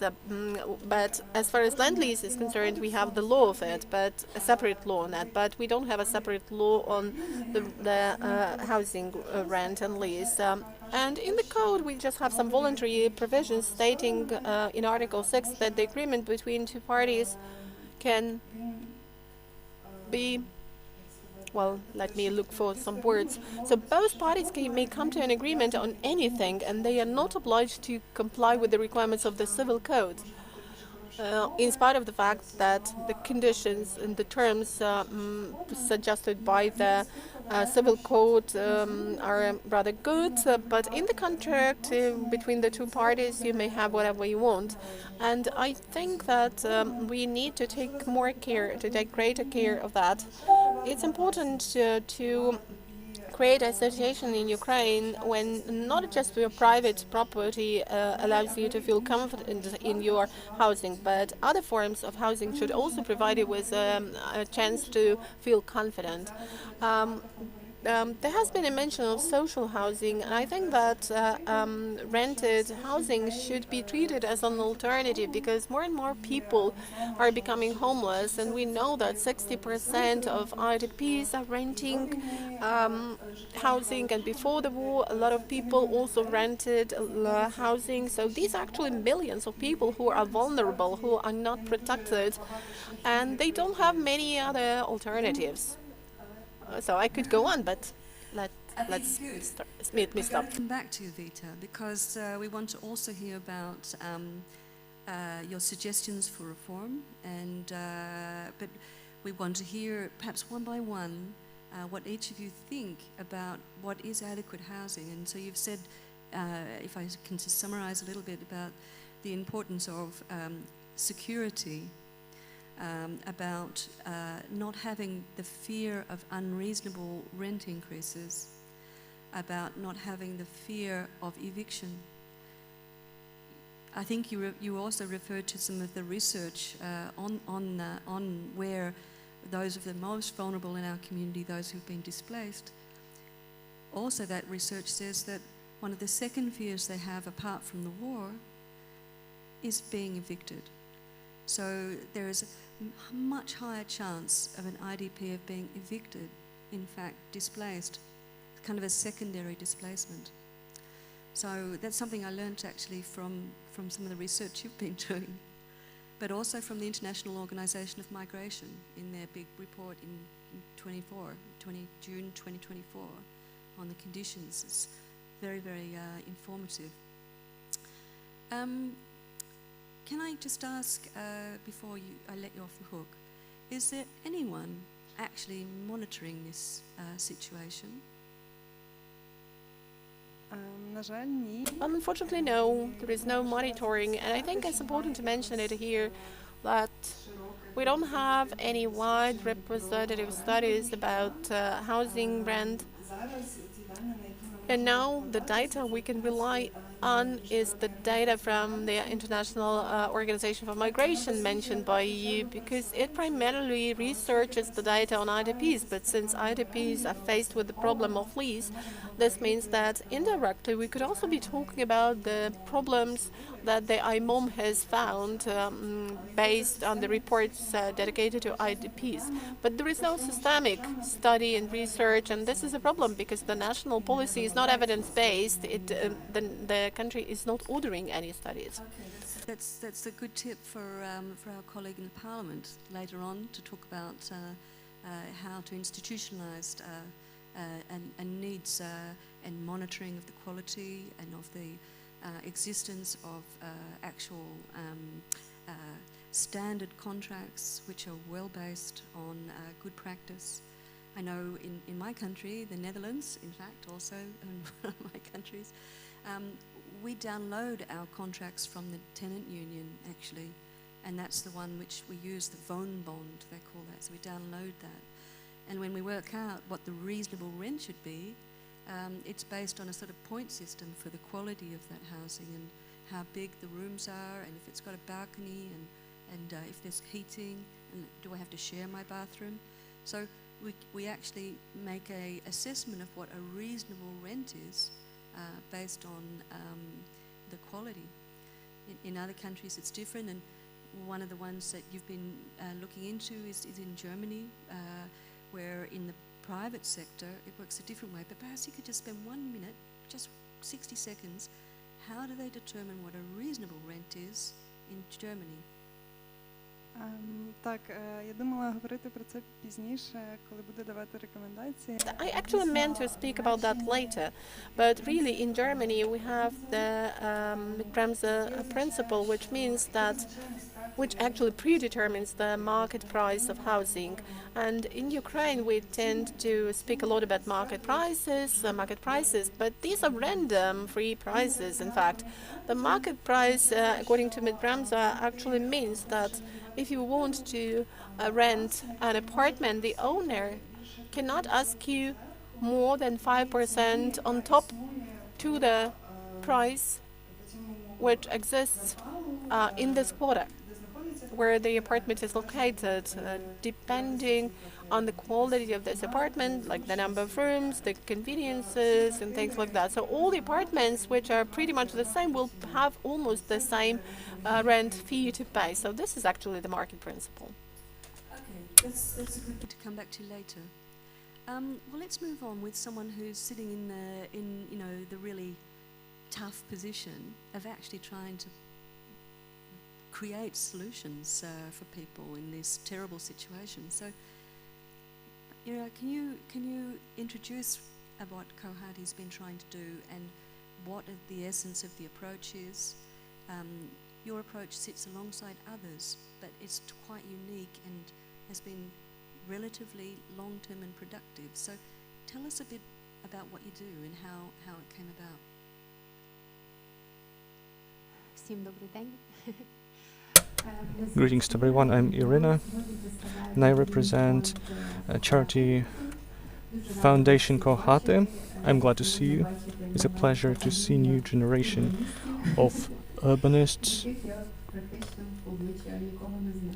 who I do not know personally. We have brought up a new generation of people.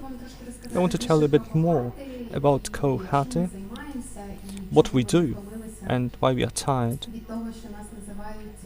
being called pioneers. What we do all the time, that we are only a pilot project, experimental project and whatnot. Charitable foundation Kohate grew out of a grassroots initiative that appeared after full-scale invasion, and it turned into a fairly sustainable institution with our goals and strategy. This is the response to the housing crisis, when people started massively relocating from regions which became dangerous, and they started living towards the western part of Ukraine. We invest and are trying to look for resources to make sure we can create and diversify different housing solutions for people that are in need, and for those people who later on create communities, self-help communities. In our understanding, self-help community is the embodiment of true Ukrainians, the free Ukrainians with agency, with responsibility, with the readiness to assume this responsibility. This is not the position of victims. We do not accept this position. And based on our experience working with people, because in the first place we work with IDPs, with vulnerable groups. These are the people who can cope well on their own, and they can even advise to others how to do it. We are working with them at the same level in our team, and Julie mentioned the representatives from the legislative level branch, so to speak, municipal branch and the public branch. We are those who work with everybody, and all the results, all the consequences of legislative decisions and municipal decisions on site, and the way how the public sector works, this helps us to yield benefits of all of it. We create real housing for people through engagement, through participation, through construction, repair works, through processes of tight cooperation with municipalities, with people on site. That's a brief comment about our activities, who we are. And possibly you may have questions. I don't want to take much time. Yeah, well, your time is gold for everybody. We're really interested and eager to hear a bit about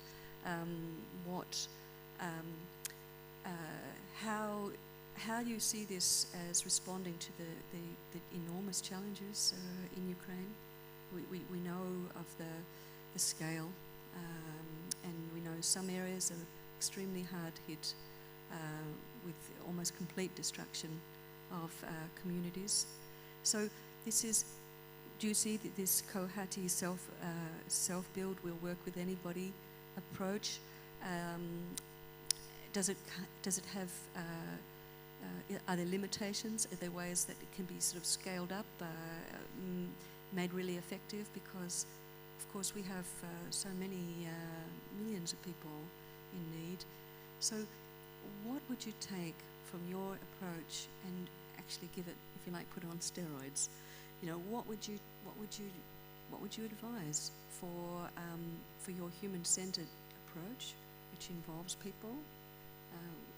How would you to see that to grow, to play a role in communities of greatest need?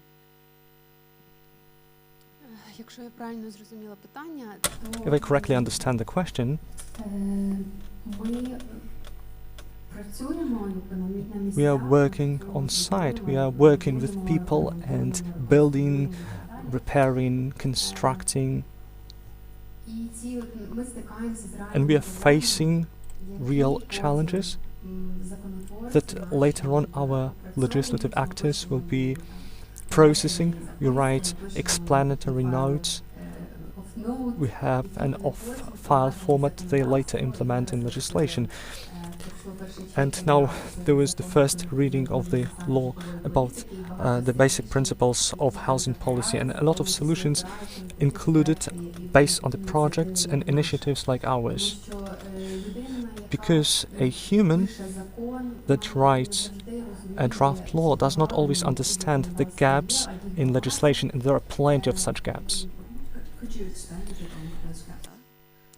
Ну, наприклад, якщо ми, наприклад, For example, дивимося на реальний кейс, if we look into a real case, there is a building.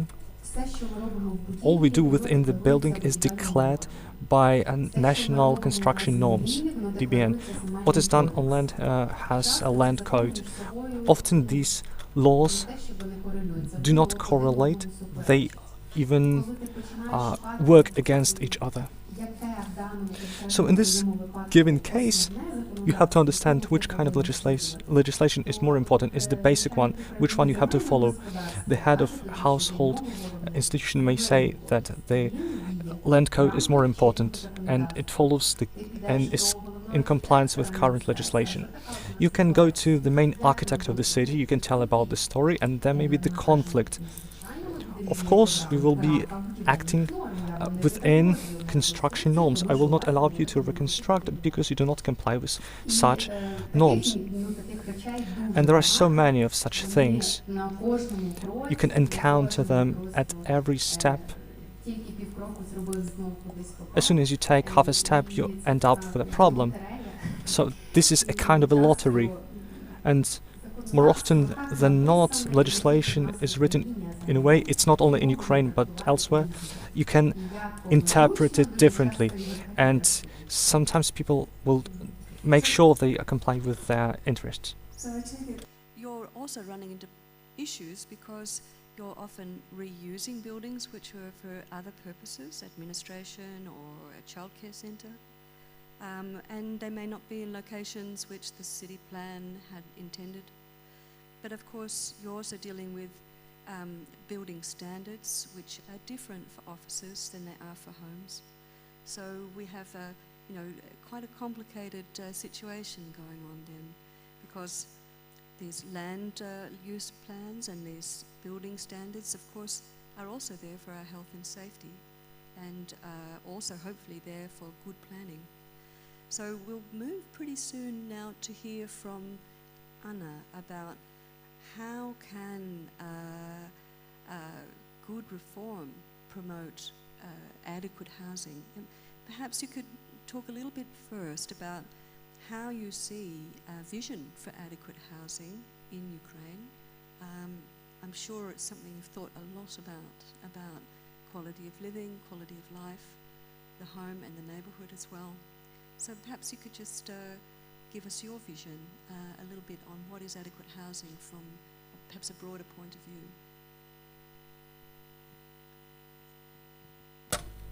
Добрий день, колеги. Дуже рада бачити Ірину, пані It's glad to see Julie, Irina. частіше в Zoom, ніж наживо. We see each other more in Zoom than in real life. Well, this is more a philosophical question because housing that is accessible to different strata of society. For example, we have the legislation on the basic principles of housing policy, and what I feel, accessible building is more associated with social housing for Ukrainians, so the building for vulnerable strata of society. Even though not every family in Ukraine can afford to buy an apartment or have free access to housing. So adequate housing is accessible housing, and the model that European partners offer to diversify types of housing to have municipal housing and social as a separate category, not only commercial housing. That is very important, that is urgent. I understand then Ukrainians have a special need because for 300 years we have suffered from the attacks from the Russian Empire, from Soviet Union. We have been banished from our land, and so we have this desire to have our own property because we may be afraid. It is scary not to have your own house or flat, but this appalling warfare that has resulted in evacuation of many people from their homes, the demolition, constant displacement around the country, this gives us a chance to look at the model of municipal lease of housing, we can make it more mobile and flexible to ensure access for many people to housing? That's the first question, briefly speaking. You touched on a lot of things there. You talked about also having adequate choices beyond the mortgage, because of course anyone over 55 knows how difficult it is to get a mortgage. Any woman on her own and a single income knows how difficult it is to get a mortgage. Anyone without assets knows it's almost impossible. So, you know, to rely on that as an instrument for housing oneself and adequately is a pretty tough call and leaves a lot of people outside. So what I'd like to do now is also look at what we are doing, you know, so what does this current approaches, what is on the table, which is being offered for housing reform at the moment, to respond. Дякую. Я би хотіла трохи розказати I would like to tell you a bit more about роботу, яку ми проводимо над the work we have been doing будівного кодексу on України. urban building code in the country. We have a big working group and we have a separate section, construction of housing, which has to do with housing policy, because we consider not only our urban construction legislation, like special planning, exploitation and construction, but also adjacent areas. And this is like the foundational area. And I'm trying to see how legislation is being developed in housing policy. As of now, at the given stage, it doesn't touch upon city building and land use question, but this is also very important.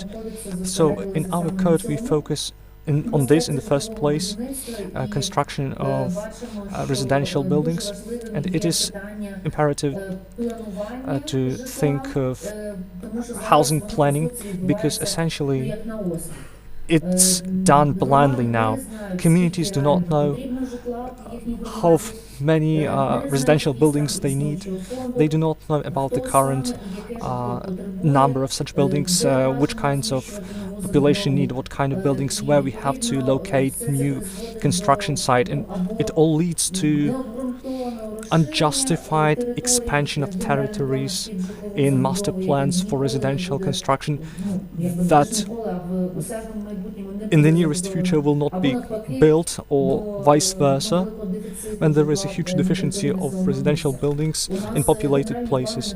Our master plans, for example, do not diversify the typology of housing. It's either like multi-story buildings or one-story buildings or two-story buildings, but for many this is an open question. So we suggest that we inventorize the housing as the basis for planning, so our communities know the conditions of the current buildings, like demographical predictions, understanding different groups of population, types of building, the sources of funding. This is very important. We know this tendency that our master plans were exaggerated, and in the nearest future they were hard to fulfill, and folding of cities and this problem, well, this situation is very important.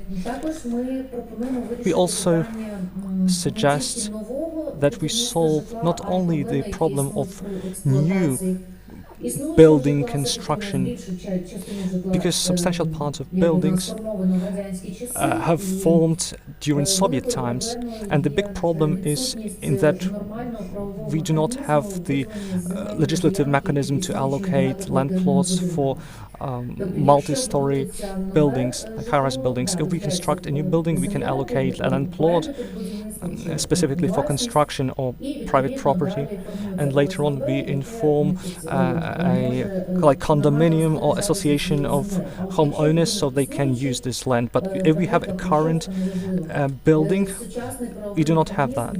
The current modern mechanism to have a joint property has proved to be inefficient, we have allocated some land plots, but in other cases, well, we have these things up in the air.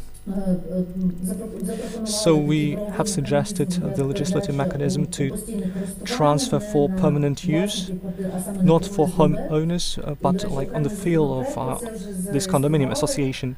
We have registered number 135708, but the ability to properly use the land will give a chance to be confident for owners and also plan spaces, properly manage the territories adjacent. It can ensure attraction in terms of investment, and of course we paid attention to catastrophical situation with the absence of technical perspectives on the current housing. Our working group had Kucherenko, who is the MP. He worked in the ministry, he worked on housing complexes, and he mentioned that the Soviet times housing system goes to the abyss because the conditions are poor. There are no foundations to do construction works like capital construction works, and well, in the absence of such foundations led to the fact that the residents who do not have money for repair work, they complain about leaking roof, that the elevator is not operational, and people do not know what to do about this. So we again return the technical inspection surveys. We are trying to solve the problems of pre-planning because, well, the question of code will be up in the air again. It has to be solved. And in our not in our legislation, but in the legislation of the basic principles of housing policy, we are trying to form the requirement to create foundations aimed at further repair works and capital repair works in case of exploitation of buildings. I can speak a lot, so please interrupt me. Well, what we try to do is encapsulate what you say and move on as well.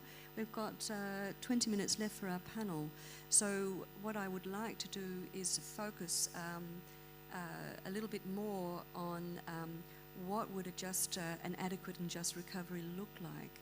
So if I could ask each of you to give just 2-3 minutes to articulate what, if you like, the three main points, if you can, or just use those 2-3 minutes as best as you can to pitch what you think would be the main reforms from your point of view that are needed for an adequate and just housing recovery.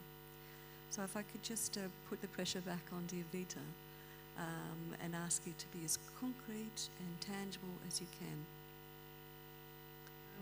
Так, гаразд.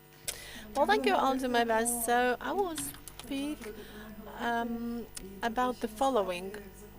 In the law on the housing policy that will soon most probably be adopted, not a lot is said about rent and lease and rental market. And I think that we need to develop and to adopt the law on housing rent and lease. And this is the law that will be regulating the rental market. In particular, we speak about private property lease. And we need to focus on lease and rent contracts because most tenants don't have those contracts or agreements, whatever we call them. It's also important to register lease and rent contracts with the city, for the city to have a database and to know who lives in the houses, in the apartments, because the cities don't have this information. That are not aware of the capacities, in particular financial capacities of the people living in their housing stock. The next thing is as follows. I think that it is important to predetermine some mandatory things in this law because it should not all be left to the discretion of both parties. Some things need to be mandatory. Suppose it should not be possible to change the terms and conditions of the contract unilaterally. We need to also have those preventive mechanisms to prevent eviction of people. And we need to develop a transparent mechanism for the rent fee establishment. And we may have a look at different models coming from different countries like Sweden, where they have an agreement mechanism when once a year at the national and regional level they are setting the percentage by which the rent fee could be raised. Or we could say another principle I've mentioned, Migramza, when the rent fee is more or less the same for the same sort of apartments. We could allow more flexibility. Now we don't have any survey studies, that's why we don't know anything about lessors or tenants. And there is a popular idea that lessors are poor old ladies, and it would not be good to make them pay taxes for leasing out their apartments. But we speak to tenants, and they tend to tell us that mostly these are the people who are leasing out their apartments to us. But these are the people who, in parallel, over the period of the war, have bought some more apartments, and they are leasing them also out. So when I'm talking about a flexible taxation system, I mean that the tax could be low, or the tax there could be an exemption from that tax for the people who are leasing out their apartments in the cheap sector, but for the people who are leasing out more expensive apartments, this tax should be higher. That is what I mean by flexibility. Here is another thing I'd like to mention. This is also the best practice coming from Sweden, and I think that for us it really matters, because even if the tenants do have the contract and they have all the evidence showing that they are right and that the fee was raised illegally or they were evicted illegally, but in Ukraine, going to court if you're a tenant is not an option. You either don't have the resources, or courts are that slow in hearing those cases that the costs of these trials will be even higher than the cost of you not getting your deposited money back, the money you paid in advance. People don't go to courts because this issue is considered to be a minor one, but suppose in Sweden they have special lease tribunals, which is a counterpart of small trial courts to which a lessor or a tenant could go if their rights are violated, and that court uses a fast-track procedure, and it's free of charge. So I think that if we had a system like this, and if it was really easy to go to court with that, people would do it. People would understand at the same time that keeping to the terms and conditions of the contract, of the lease contract, is an important thing. And the last thing I would like to mention is that we should also organize some regional and national studies to research what the situation is like with lease and rent. And we have been mentioning policies and proposals that would be based on evidence and not just on our pure fancy and imagination. So I think that these are the most important things. Okay, Я говоритиму більше якось з точки зору.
Не хочуть цього житла, тому що для них воно збиткове, і це для них люди не сприймають.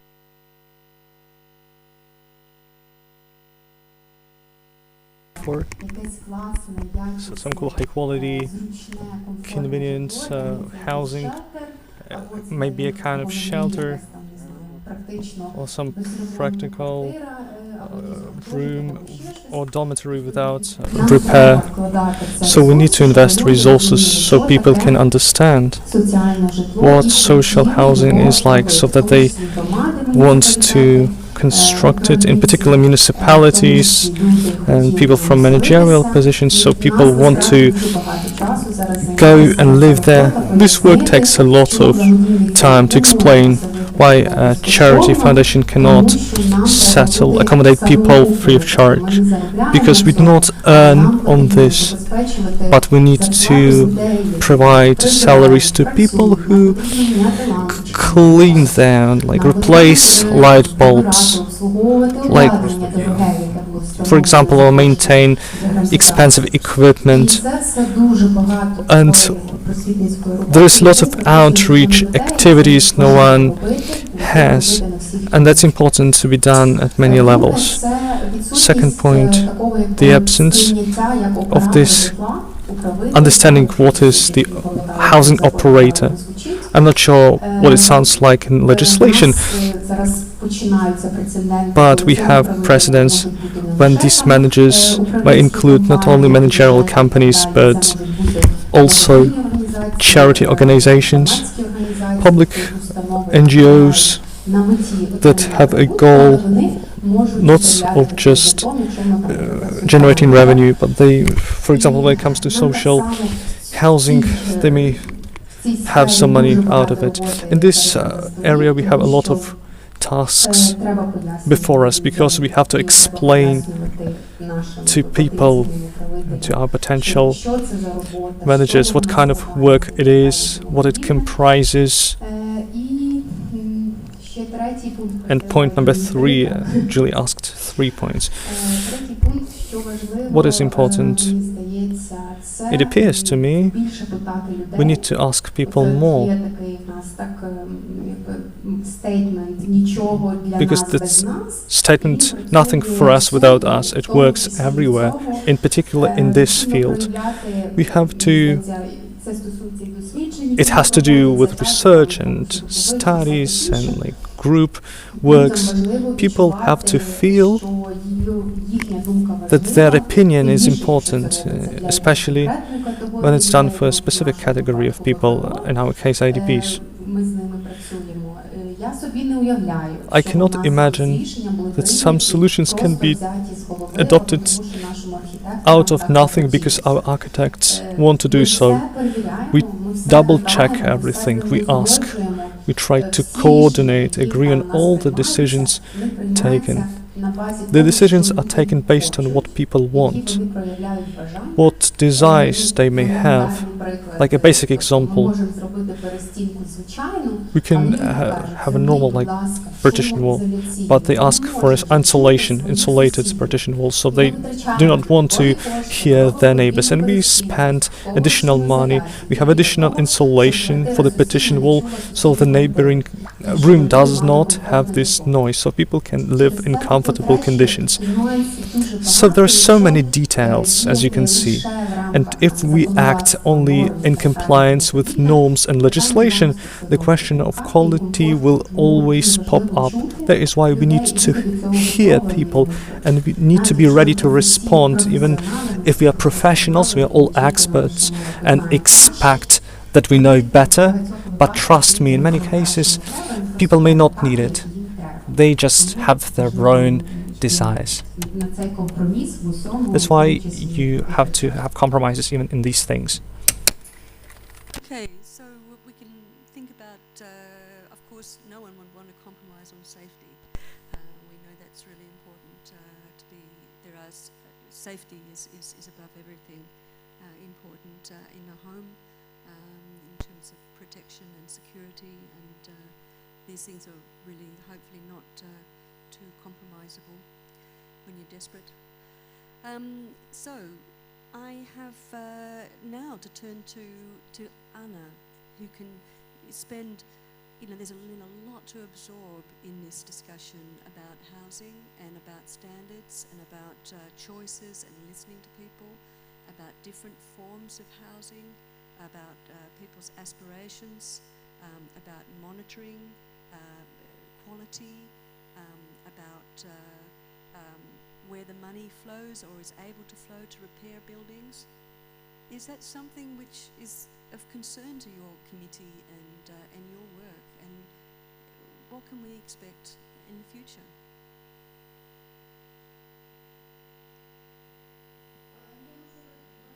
Well, let me probably tell a couple of words. You were asking what kind of recovery should we have? What do we mean by adequate recovery? Recovery should be diversified. I mean, we cannot have some monolithic groups. We should not have it only in municipal property, in private property. This should be a mix based on different types of housing. And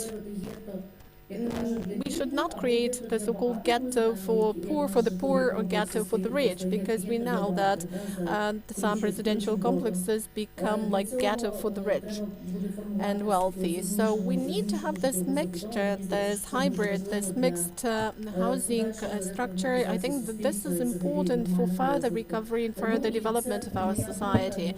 Well, and here is another idea of mine. Maybe not everyone will support me, but I think we should not do the planning of neighborhoods. We should go back to the traditional Ukrainian and European practice of developing our social infrastructure by quarters. It's going to be much better. Well, we will prevent those multi-story apartments from getting into those neighborhoods because they will not just fit into those quarters. And then we will have a dynamic and lively city. And even for defense purposes, it's much better. A city divided by, not by neighborhoods, but by quarters is much better defended when the enemy is coming. So it seems to me that we have to take this into account when doing future recovery. And of course, any planning should be taking place with active engagement and participation of the community. Our system of management and decision-making has changed, and we already know that not to have rallies, we need to have people engaged in the early stage of decision-making and planning. So this is just my quick insight while answering your question, what we could expect. We have a working group that is preparing the second draft of the law and the housing policy. So, well, there are a lot of smart amendments being made. We are about to complete this work, and then this draft law will be submitted to the Verkhovna Rada of Ukraine for the second reading, and let's hope that it will be voted upon. And also the ministry is developing the law on social housing. Well, this law is under development. It's in the making. It's not yet in the parliament, but I think that the members of the committee will actively join the process of further elaboration of this draft law, and maybe it will be soon at least registered with the parliament. But while working at all this, I came to realize that, well, these are just my thoughts, but maybe it should be a different ministry that should be dealing with the housing policy. Let's say the Ministry of Social Policy should have it within its mandate, because our profile ministry has as a line of its activity construction. So we are doing construction to get profit, to get profits, but housing policy is more about people, about the needs of people than about construction. So probably it's the Ministry of Social Policy that should be in charge of this policy. And then the vector of this policy will be different. It will be not on getting profit, but on giving people the roof above their heads. So it would be good, at least if the Ministry of Social Policy was more actively engaged in that process. Otherwise, we are moving on with our concept, and next week we will publish this document, which is a large document, but quite a comprehensive one. And you will have a chance to submit your proposals regarding amendments by the 1st October, and then there will be the final revision. We will show it to the committee, and we will start writing the exact draft law. Thank you. Super. So there's an active member of parliament who's doing using their position and their capacities to best effect, it seems, and that's quite exciting to hear about it in the real. And that even on Monday, I think through the week, there's 3 discussions on that urban code that she mentioned. So we also heard about the principles of housing policy and that legislation which is in the RADA at the moment, and which there are, I think, over 1,000 amendments. Hopefully some of them are good ones. But we also haven't heard much today about the law reform on social housing. And interestingly, in the Ukraine facility plan, you know, the plan together with the European Union and the government of Ukraine, there's a sort of 50 billion spending pot, but that had milestones in it. And it was very important in that plan. I think you can find it on page 128 to page 30. There are milestones in that plan. Milestone around the general principles of housing policy. A milestone also around reform of the social housing system. Not just the law, but a system. So with a recommendation in that plan to learn from the good and bad experience that have occurred in Ukraine, to understand what it would take to overcome those deficiencies, and where relevant, draw on the best European practices as a peer-to-peer way to move forward, where relevant, to take those things. And of course that includes in France the requirement, for example, to incorporate a range of housing types, and it's mandatory. In fact, it's enforced in communities.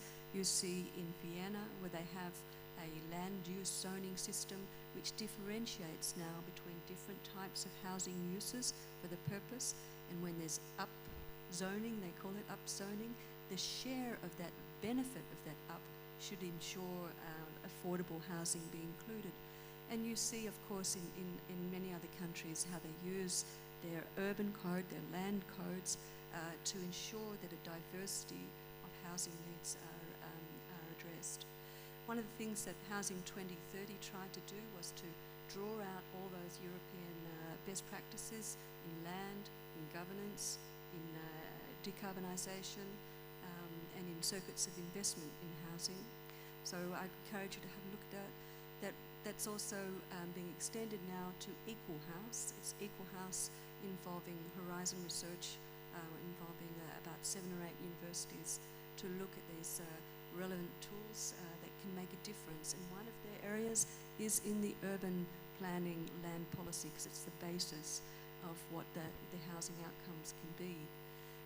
So thank you very much to our guests. I'd also like to ensure that some of the research that you've been working on, the EU Starter Programme, which is about strategic research, strategic reform, is very much interested in what Ukrainian researchers have been doing, and Ukrainian social entrepreneurs have been experimenting with.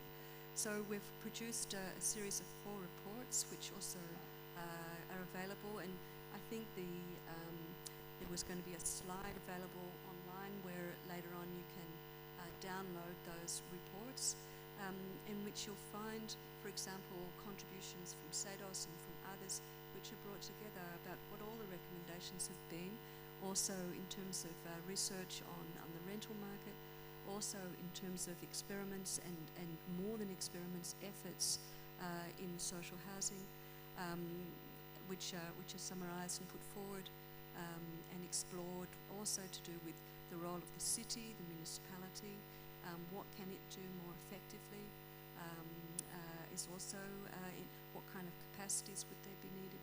So if you're interested in what's been said the last 15 years on national housing strategy recommendations for Ukraine by a range of actors, if you're interested in all the different approaches to social and affordable housing, or let's put it this way, housing which is more affordable, housing which is more social, perhaps both as well together. Thirdly, on efforts in the municipal world, what does that look like? Could that look like? And fourthly, on what the legal implications of that would be, and the advice that's been given to Ukraine. So I have to go now. Time? Extra time. Oh, great. Oh, that's really great. Okay, so you've got to be real. Okay, who's going to put their hand up to make a really short, sharp contribution to help the discussion on adequate and just housing outcomes? Who's got a thought that they could provide to round us off, take us out? I'm Maria Zakaluzhna from the Forum, Ukrainian Climate Network. So in fact, that is a really great discussion with the number of issues raised, but let me ask one question. Quite often when I communicate with different residents, with different community residents, I get the feeling that if we speak about houses and buildings, they are perceived as a certain burden. If that is a house in an historic environment, it's a burden. We don't know how to work with that. It presupposes a number of resources. It requires a lot. If we speak about Soviet times architecture, this is again a burden you have already mentioned, because nobody is trying to appreciate those buildings, and with time these buildings also tend to become a burden. I think that we need to shift the perspective and to change this perception, because if we speak about homeowners associations or condominium of owners, this could be this could be the active core of the community. And it would be very good if the perception of the building where people live transformed from a burden into an asset. And my question is whether it's possible, as you think, that different financial models are used in order to manage those buildings adequately. Who is supposed to facilitate this process? Because we do realize that there are too many residents, and I can hear a lot of stories when within one and the same condominium of owners there are different forces pulling to different sides and having different opinions with a lot of divergences, which is a challenge for those small social groups, because it's difficult to reach a compromise. So who's supposed to facilitate this process? Who is going to orchestrate it? And is it possible to, well, I think that you have already understood the question. Perhaps we hear from Anna on this one, because housing management reform has been a long process in Ukraine, and also together with the EU-funded Energy Efficiency Fund, which was a co-initiative with the Ukrainian government to help strengthen the position of homeowner associations to be able to invest in the improvements of their buildings. On Monday, we heard from the homeowner association representative on the supervisory board of the Energy Efficiency Fund, who was calling for good capacity building for the homeowners associations to work together at a more local level than the national individual level, to have more stronger platform of support for those homeowner associations to function in a really progressive way, and to be able to improve their buildings and make them warm and comfortable for the future.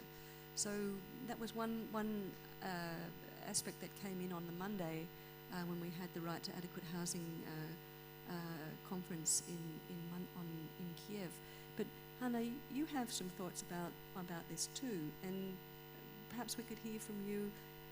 Is there something that the Urban Code can do on this in the future?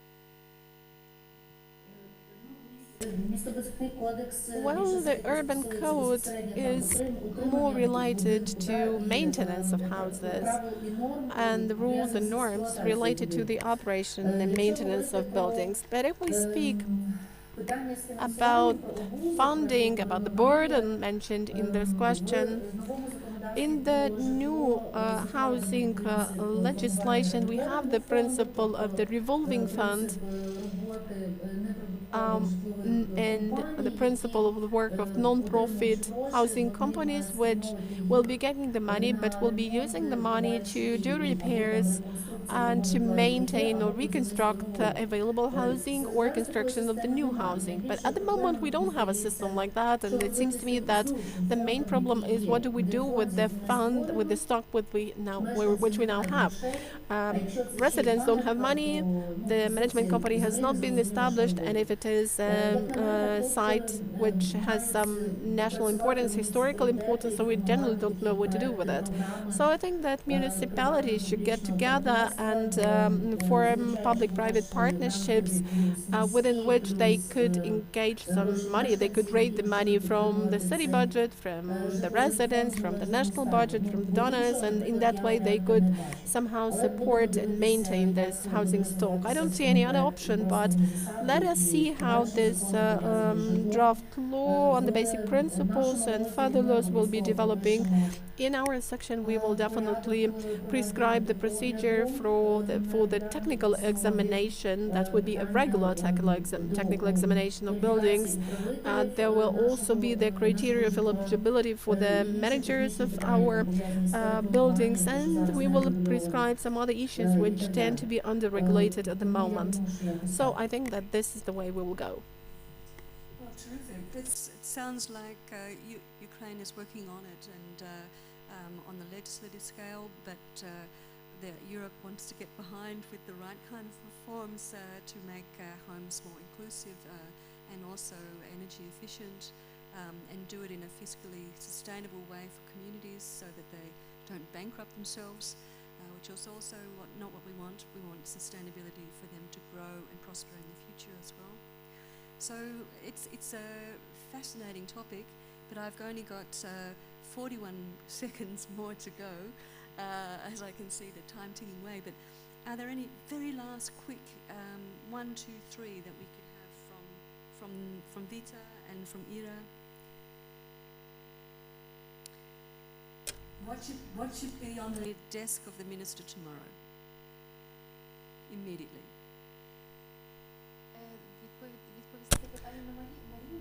Well, shall I answer Maria's question or what? Well, to answer your question, I would say that from the point of view of our organization, because we are not a homeowners association, but we are a charitable foundation. So in a way, we are a management company. So the financial model that we are now finalizing and that we're going to implement in Kalush actually is based on this revolving fund that will be accumulating money over 10 years, and it will be the money spent on repairs and maintenance. And as Hanna has mentioned, this is an absolutely normal practice to pay some money to people through some services, and they are not thinking where to find the money and how to accumulate the money. But if suppose if there is a roof leakage, then we already have the money for that. Regarding who should be the facilitator, the Homeowners Association itself should be the facilitator. The people from HOA would not go to the city asking for the money for the engineer.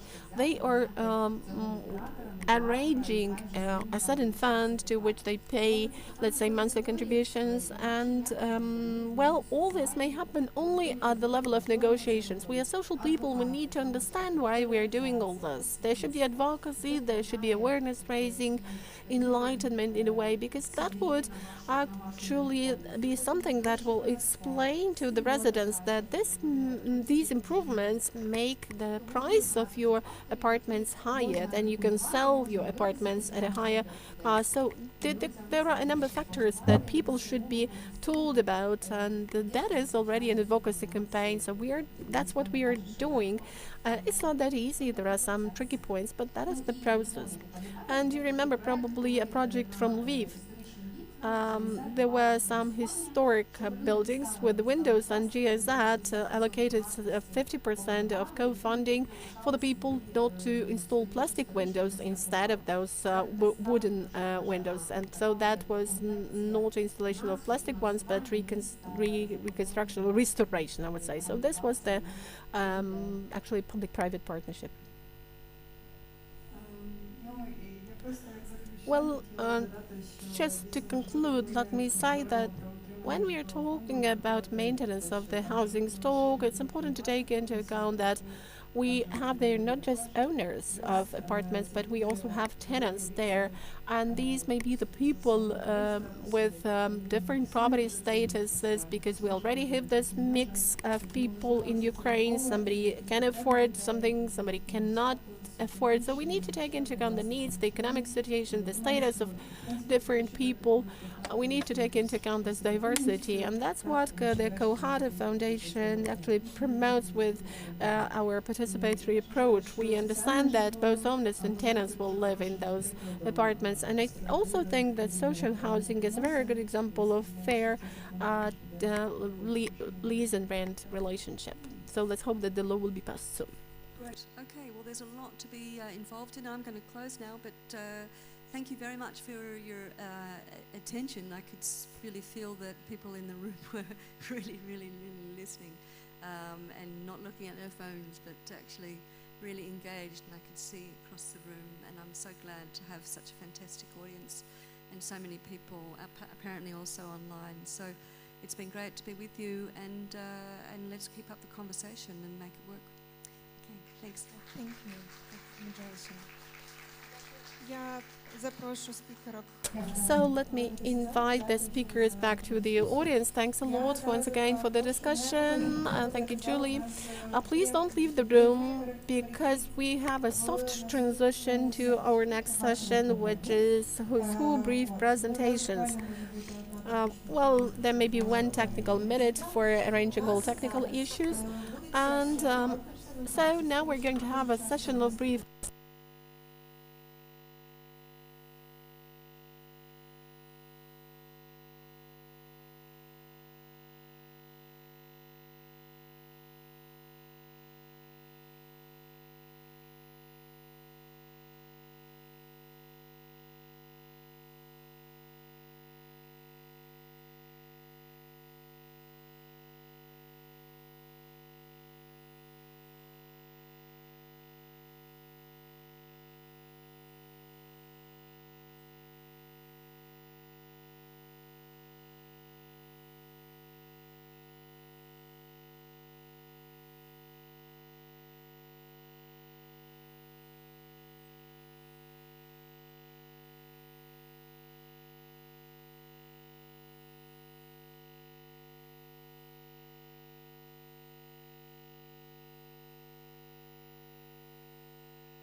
Speak about mobility in Biała Czarkwa.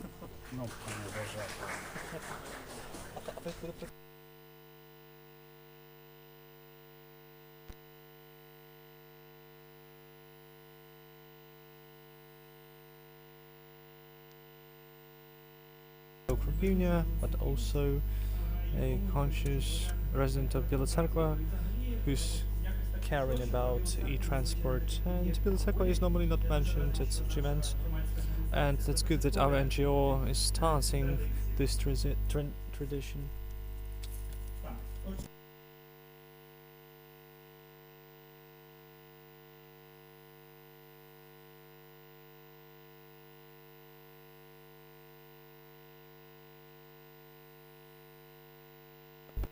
On the route, only 9 trolleys into communal buses out of 36 operational ones.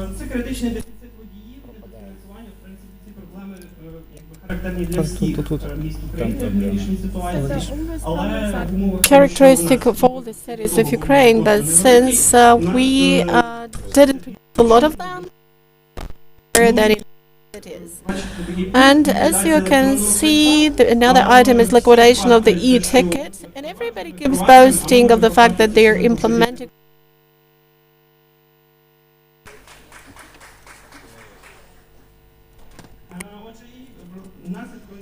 And as a result of that, we developed the strategy consisting of 5 goals. The first being stability and reliability, which means that we have to stabilize the system and to make it reliable in the current circumstances. Another step is to develop a transparent and comfortable system for us to be able to get acquainted with the schedule in public, because sometimes people are asked to make this schedule public, but the trolley buses can break down and not follow the schedule. That's why nobody is willing to actually make the schedule public. And sometimes we cannot acquainted with the documents because of the full-scale invasion.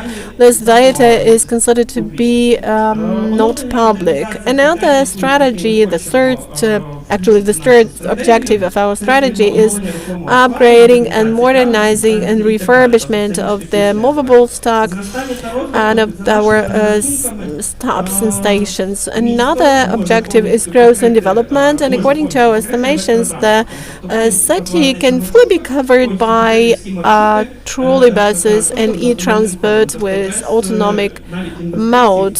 You won't have to need some buses or anything like that. There will be just enough to have trolley buses and trams. And another objective of this strategy is brand culture and tourism, because we need to understand that transport is not just about transportation from point A to point B, to the final point of destination.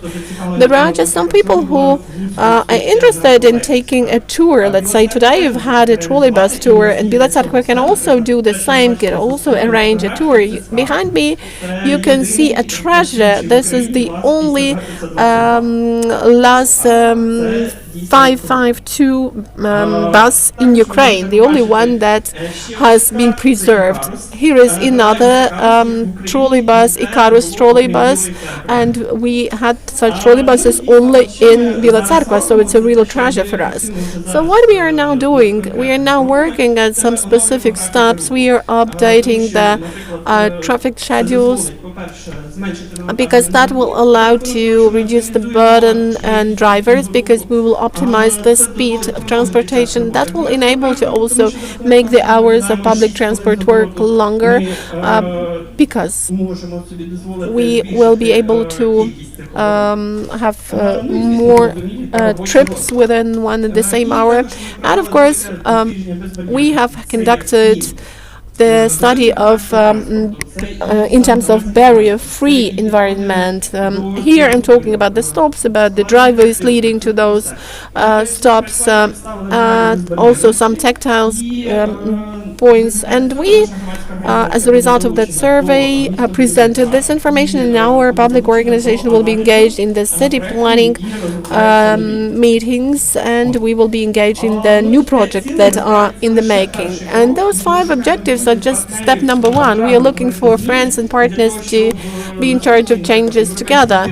And then the next European Mobility Week will take place in Bila Tserkva, and we will take this treasure bus, which I showed to you at my back, and we will take a tour. Thanks a lot for this perfect timing. Now I give the floor to Olena Melnik. As I announce her, I will give you the mic. Olena, she is an urban designer and architect. She'll be talking about the shared future and the story of 5 communities.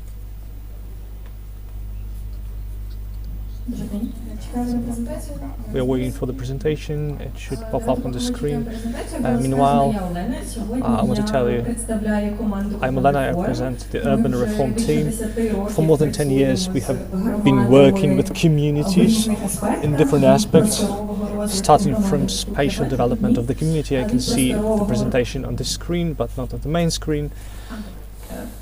From spatial development to public spaces. Likewise, we work with education for specialists and communities, telling them how they have to develop. Today I will introduce in 5 minutes the project Joint Future, Shared Future. We have been working upon for 1 year the story of 5 communities, and the main goal of this project is to engage a lot of residents to the process of recovery and development and urban planning and the planning of the city, and we have to create this perfect vision of the future. In this project, 5 communities have taken part. We chose those communities based on open contest. They would send their CVs, their documents. We needed to define the number of residents of communities. They didn't have to be too big, but not too limited either. To make sure this cooperation is optimal, we took into account the potential and engagement of city administration, the number of NGOs, to make sure they are active so we can understand who we work with and by what means. The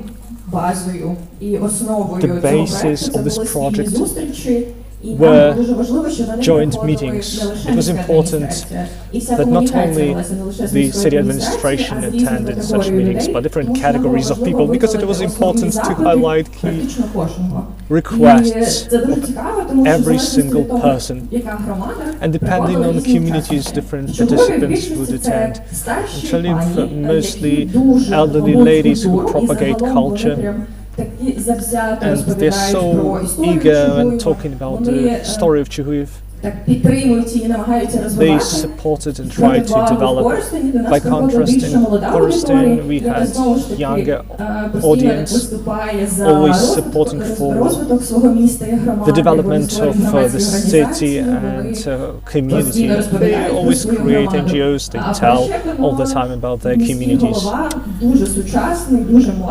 Another, top-notch, modern city mayor spoke a lot about the communication with city residents and the connections abroad. So each community has their own specificity, and this specificity was to be understood in this urban study. We tried to analyze story, construction, physical environment, economy of the community, leisure, natural capital, and vice versa, but it is more urbanized. And this urban study became the basis, the baseline, so we could understand where communities would have to move onward, which sites we can improve and which points can be more discovered and worked upon. And as part of this project, it also influenced the way community can work with other projects too. Another side is document shared development, which has 2 components: vision. This is the perfect vision with a motto. For example, in Chuhuyev, we are inspired by history but create something new.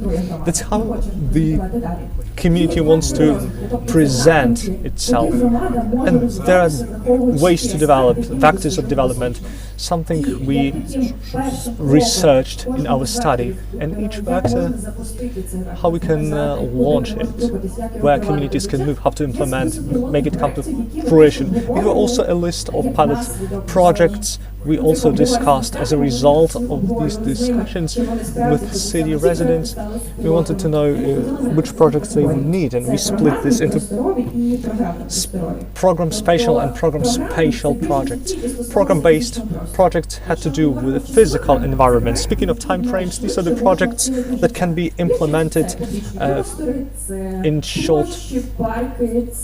These could be like squares, parks, buildings space for leisure activities, because after a while the building may not have something to do in the city, like all the clubs where the youth would attend, and at the age of 15 they are sent off from playgrounds for obvious reasons, and apart from some benches they have nowhere to go. But there is the building, the modernized, nice building, which does not function properly, and this request combined, we at the same time we recover heritage and give some space where certain categories of population can find themselves.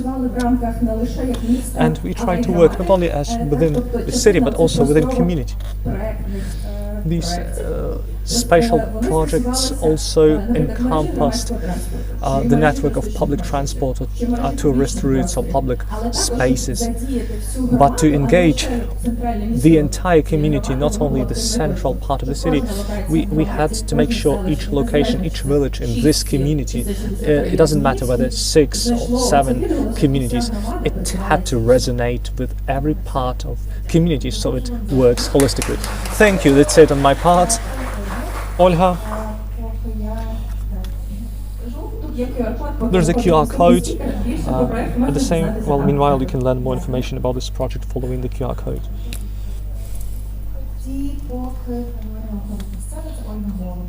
Olha is getting ready. She is an urbanist architect, member of NGO Platform for Urban Development. She'll be talking about tactical project to improve a section of the Lopan River embankment in Kharkiv. Greetings to everyone, I'm Olha.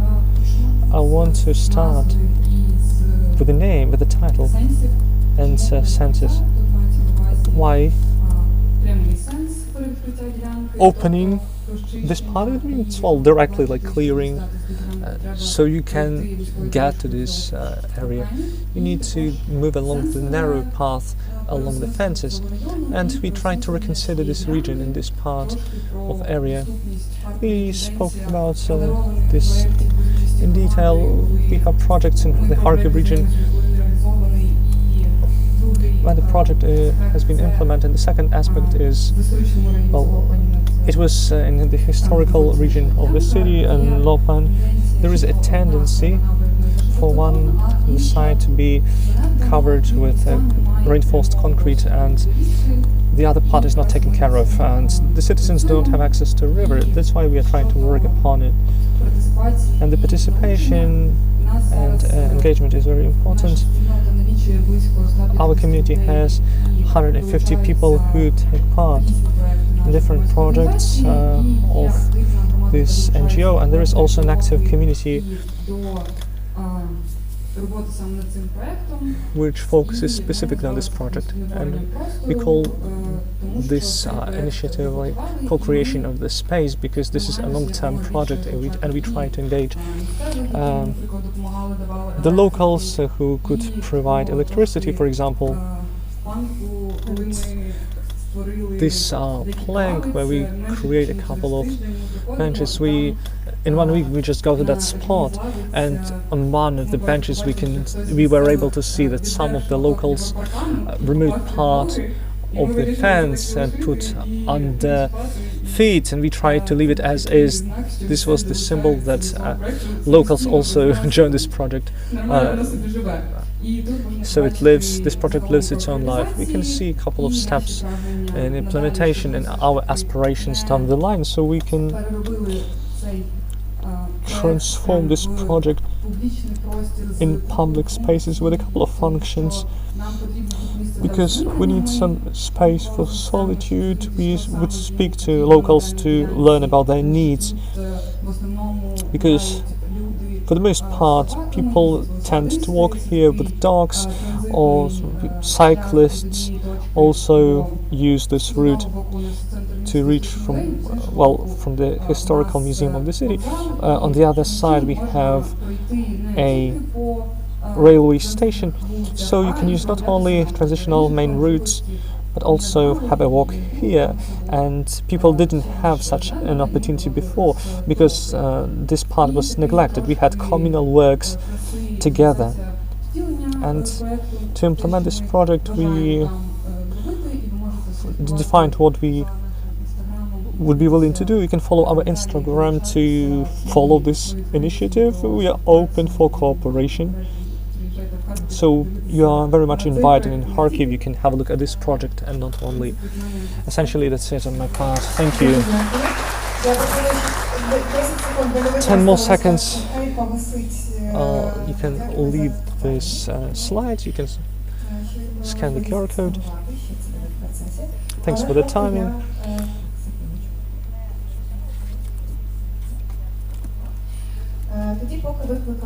Meanwhile, I invite the next speaker. Get ready. Svetlana Natyuk, she's the deputy head of the Center for the Development of Communities and Territories at the Taras Shevchenko National University, with a topic from an abandoned building to an institution. Greetings.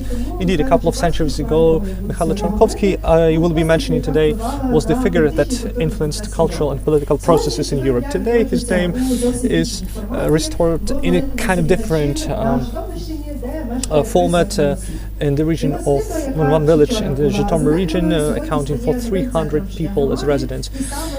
So this transformation is the point of focus for me. Our story of this heart of Mikhail Chodorkovsky started in 2022, and really we just were trying to find opportunities for development and encountered Ukrainian Recovery Championship. This is the format when communities send their problems and the participant teams provide solutions, certain results. Our team comprised 4 geography students and a special planners. We tried this Ryshkovetska Armada case, this backyard of stately home of Mikhail Chodorkovsky. We have this nice house, and it was understood that this hut is located in a village with a population of 300 people. We tried to encompass internal space of the building and the backyard and adjacent territories. We had to arrange multi-aspect space where culture and leisure can be combined, and we were able to make this come to fruition. Next day we bought tickets for Berdyshev, but we encountered a problem. When we arrived, we saw pillars in a dilapidated state. We saw green panels left after the school. We have shrugged walls, old furniture. It was empty and completely neglected. At that point, to be honest, it was hard to imagine that we would be able to turn it into a live space we wanted to arrange, but this was the start point. We knew that transformation is impossible without community participation. So the first task of ours was to bring this project not to bring this project from Kiev, but to establish this dialogue with the community, where the community would be an equal participant of the process. We tried to arrange strategic sessions, focus groups, meetings. We would listen to stories of people and invite people to share their vision as to the recovery of this stately home. And we suggested this concept, and slowly but surely we had this dialogue we aspired to.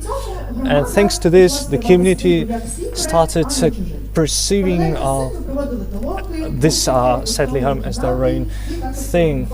We arranged all parts internally and externally, and it's good that people not only hear your opinion but also see that you are caring, and that's how they become active participants of the process. We were trying to create a place with new function, and the core idea was the idea without showcasing, and this is the space which constantly interacts with the guests.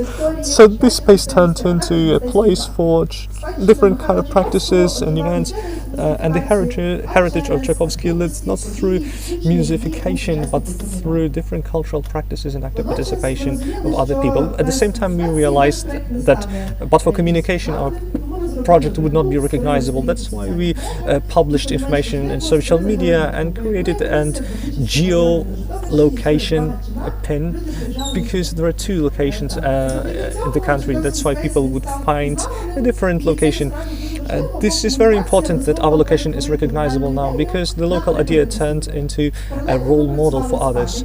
We worked with heritage and local identity, and together with the residents we renamed the main street to name it after Mikhail Tchaikovsky. We also started the scientific conference, the annual one, and the reward named after Mikhail Tchaikovsky.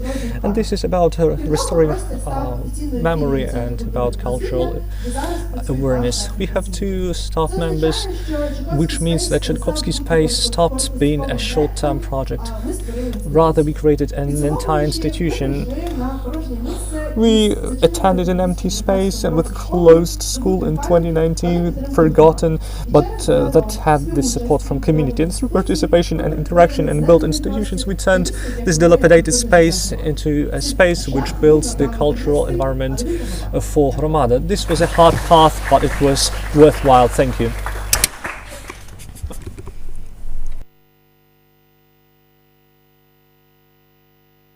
Thank you for your inspiring speech. And next, let me invite Oleg Levy to the stage. Oleg is the founder of the Lasta project, researcher of the Ukrainian monumental art. He will speak about heritage and cycling tourism, new life of mosaic bus stops.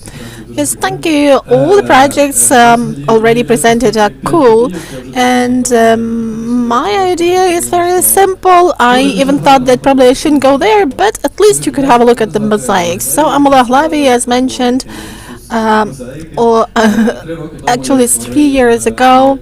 I created this Lasta project, studying the mosaics on bus stops and mosaics in general. And today I will speak on the preservation of those mosaic pieces. You have seen a lot of them. They are somewhere in the bushes, collapsing because for quite a long period of time we have not been paying attention to them. We thought that this is Russian heritage, Soviet heritage, and quite a quaint anachronism which should be dismantled. But my project is aimed at the preservation of this narrative. This is a Ukrainian phenomenon which we should not ruin. Yes, we have the same stops in other countries of the Soviet Union, but in Ukraine we have thousands of them, and they are rooted back to the Boychuk style of art. I would speak more on that, but there is no time for that. So, mosaic pieces at bus stops constitute one of the most illustrative and brightest places where local identity is manifested. As you can see, those mosaics don't contain any communist propaganda. That's obvious for everyone. That's just about local identity. And their interesting function consists in the fact that those mosaics as bus stops were mostly located in the villages, and that was a place of gathering. So one artist, Tatiana Lukashevich, who actually decorated those mosaics, said that this was a gathering place for people where communities were developed. And Tatiana Lukashevich, the same as other artists, mentions that those bus stop mosaics were a place where artists could show their capacity to the fullest degree possible, because we are speaking about the Soviet Union, where there were limitations in terms of creativity and artistry. So these are 3 elements that actually fit well into this architectural form. But the problem is that those mosaics are dying out, and I was thinking it over, what should be done with that? And the answer came as a very simple one. Bicycles, yes, cycling tourism. And the peculiarity of this project is that I actually study those mosaics using a bicycle. You can see the map of the places where I've already been and where I've taken some photos. And in this way, this idea dawned on me naturally, because cycling tourism is going to save mosaic.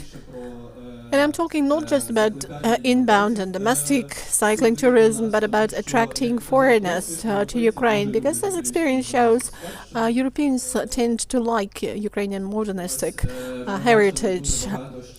And we saw a lot of that back in 2010, when a lot of books were published in English dedicated to this. In the middle you can see a Canadian Canadian's book. This is a Canadian who supports Ukraine, who has gone to many countries and published a book about the Soviet bus stops. Here is a book written by one German, and there is that is another German writer supporting the armed forces of Ukraine. He likes Poltava. He's rather a strange man, but a very good one. A cool one. And to the right, you can see one of the first large books popularizing mosaics. It was also in English. Now it's changing, but still we have a lot of books on that. And, you know, we don't have enough money to really pay money as tourists, while Europeans do have this money. So what do I suggest? And what do we have? We've got great bus stops which are being destroyed gradually, and we don't have the money to repair them. We have the demand of foreign tourists for this heritage, and we also have a desire to earn money and to, as I hope, spend this money on maintenance of this heritage. So the idea is very simple, as I have mentioned. We create cycling routes. We include bus stops into those routes, and there could be some cycling infrastructure there because those bus stops are rather large. We make a brand, and then we have a popularizing campaign. We have tourists, we have money, and communities consider this heritage not as a burden but as a tool. Thank you for attention. How do we find you? Because there was no QR code in your presentation. How do we find you? Yes, you're right, there is no QR code, but on Telegram you can find the Last Stop Project or Jesus Likes Mosaics. That's the way it's called. Thank you for your presentation. Our next speaker is Ksenia Tkachenko from NGO Real Kyiv, and she will speak about public initiatives as a tool for preserving historical heritage. Let's wait for the presentation to appear on the screen. Hello, I'm Ksenia, and today I want to tell you about the NGO The Real Kyiv, which was founded in 2021 by Serhiy Mironov with a very simple idea behind it. It's not enough just to complain that there are some problems in cities. We need to be looking for an opportunity to influence at the level you can to influence the situation. And inspired by his idea, we kept going with the same concept, and now we have already got great achievements.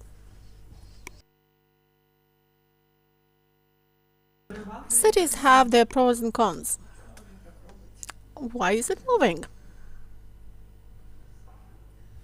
That's the way it should be.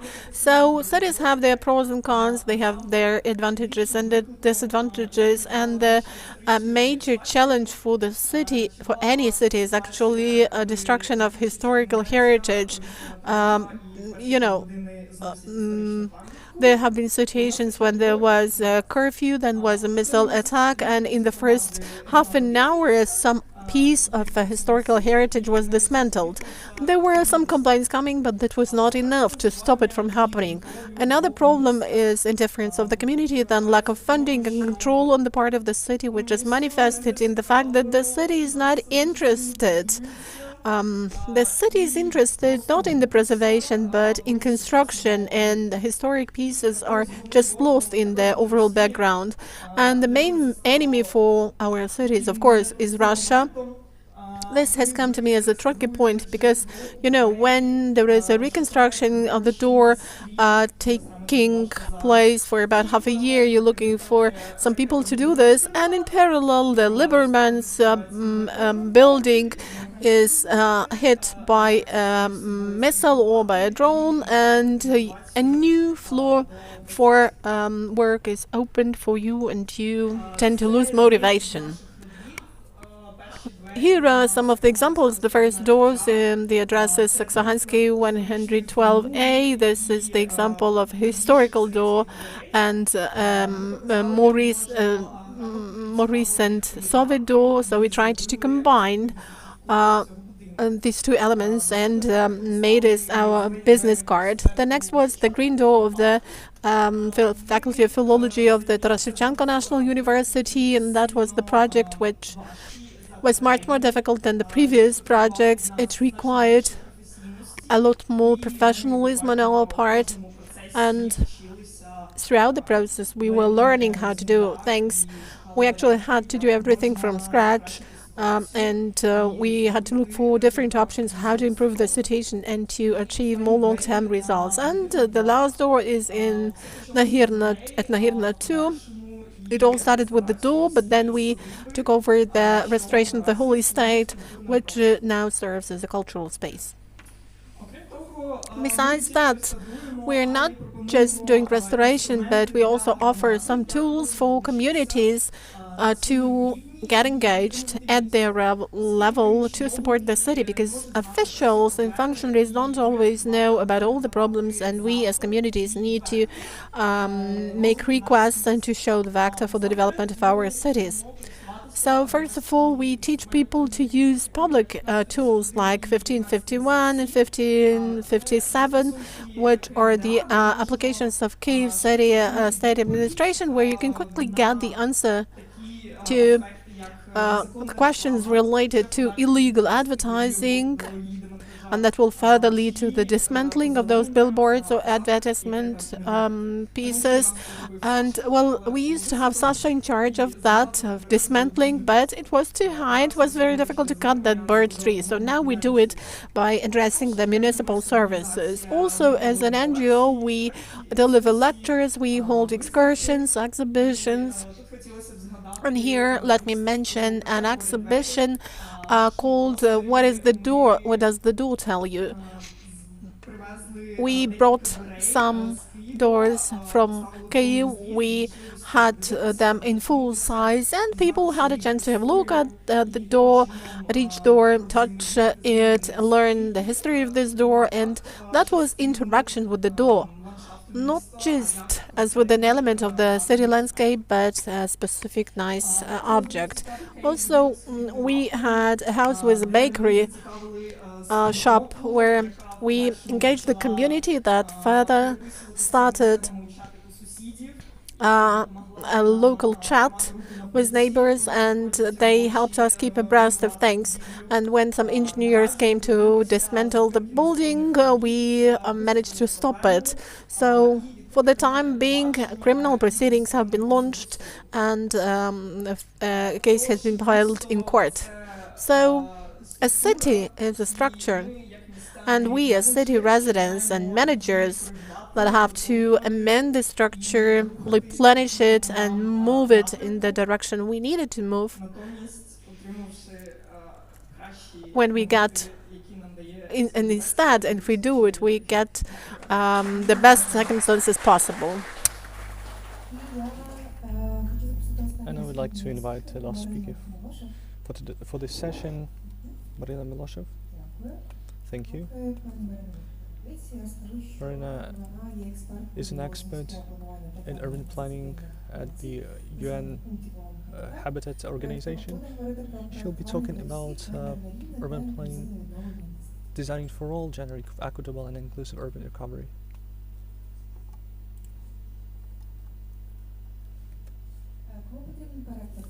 Whoever needs translation, you can use it in English. Yeah, this is me speaking in English, and with a very formal presentation, at least the introductory one. I'm very glad actually that I'm having this presentation at the very end, because it feels like just really summarizing what we were talking about today and yesterday. So human scale, we talk a lot about that, and I think the conclusion is what we mean by this is designing with and for sustainable life of people. And that also includes, as we were hearing previously, our ecosystem, because we obviously cannot live without it. And you know, if we don't do that, kind of like our past practices, I think have emphasized creating places just about everything else, economic growth at the first place, like a growth and, you know, innovation and machines. And I think we all know that the cars dominate our spaces. So at the end of the day, are humans and us who are having to navigate around those barriers that were created. Now, these barriers for someone like me, who is able-bodied and young and fit, okay, I'll leave it there, it's just about annoying. But for many of people, particularly the most vulnerable ones, these barriers are insurmountable. Now, I will break you the news. All of us, so 100% of us at some stage in our life are going to have issues with accessibility. Now, I mean, at least I'm hoping to live at the old age where these barriers are going probably to prevent us from accessing and using our cities. Now, again, goes without saying, and you'll know way more about this than me, in the context of war and the crisis, we are dealing with exacerbated issues of people with accessibilities. I think I found the data that shows that the 300 men and young men in Ukraine today live with physical disability from the war.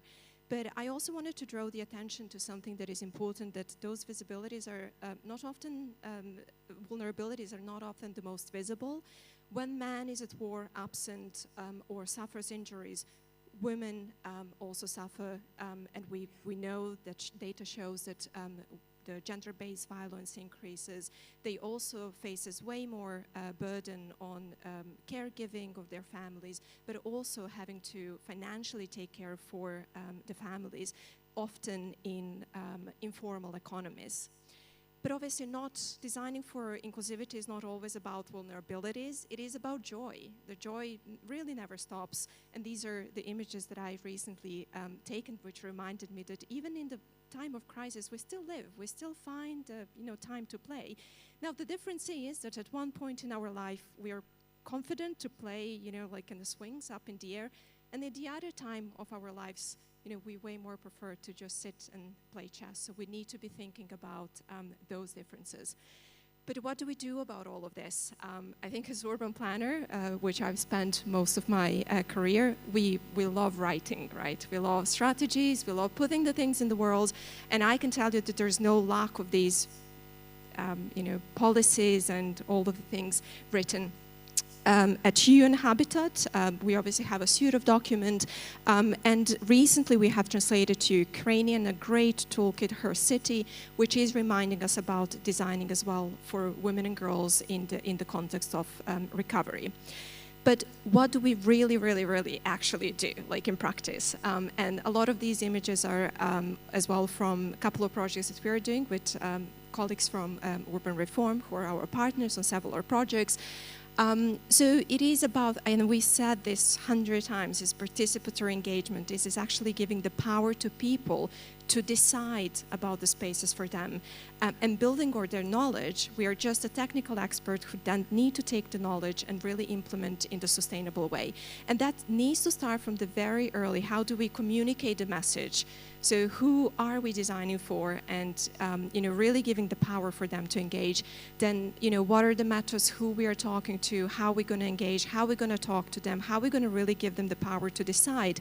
Then how do we represent these people in place, and how do we again give them the opportunity to reiterate that, how we see them? Maybe often we are not really right about that.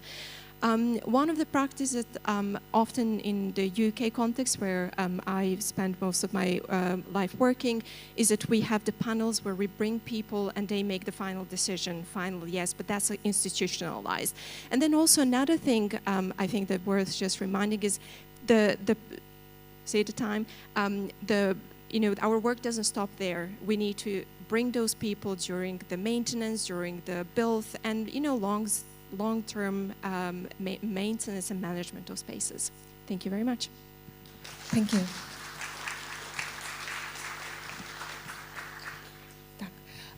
Це була сьогодні. It was the final speaker when it comes to short presentations. Thank you for this active participation and for sharing your project.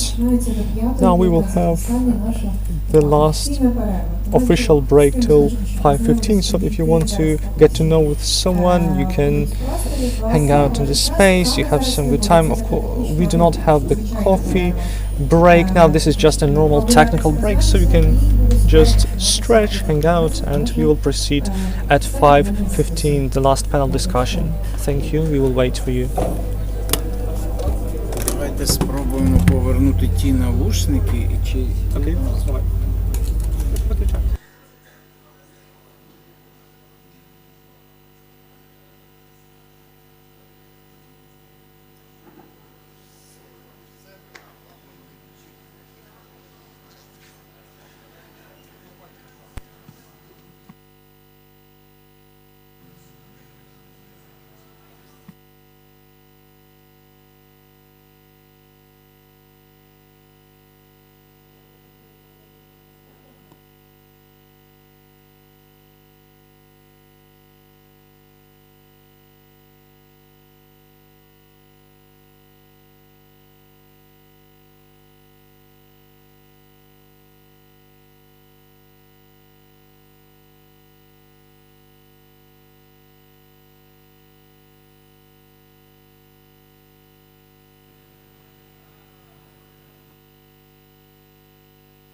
вимкнено. Давайте поговоримо. Зараз тут нічого немає.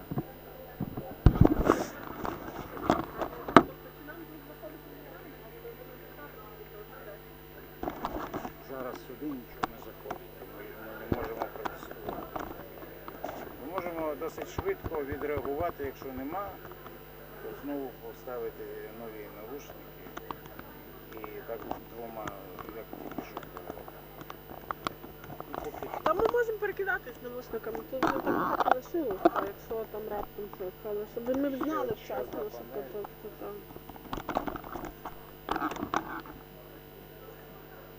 Просто буде.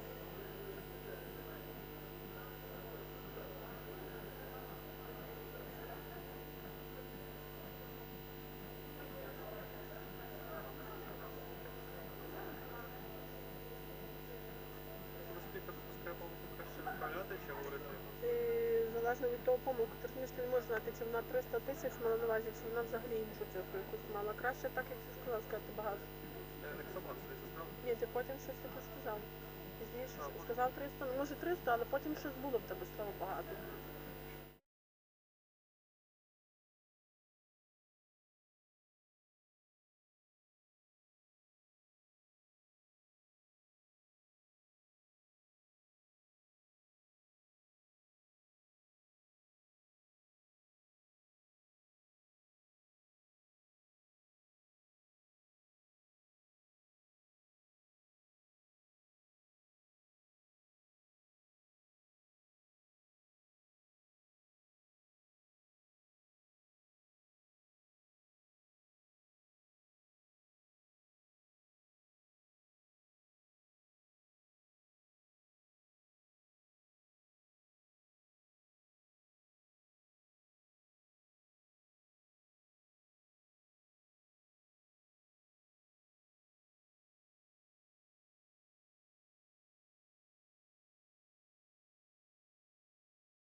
Шановні друзі, ми будемо розпочинати вже буквально за пару хвилин. Я дуже попрошу тих, хто є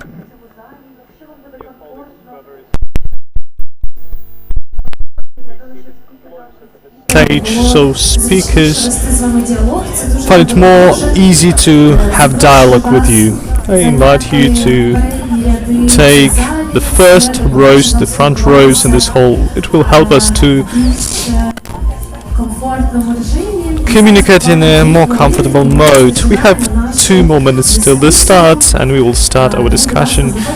So please find comfortable seats. Thank you.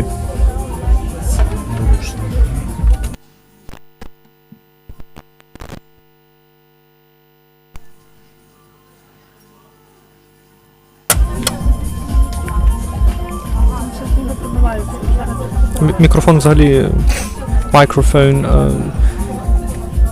is it working? Like my micro, well, generally this center. Чи цей центр взагалі працює, бо він заклинював? Я маю на увазі, чи мій мікрофон чує. О, ну скажіть, Що саме сказати? це англійський канал, у нас працює. Все, не чіпаємо.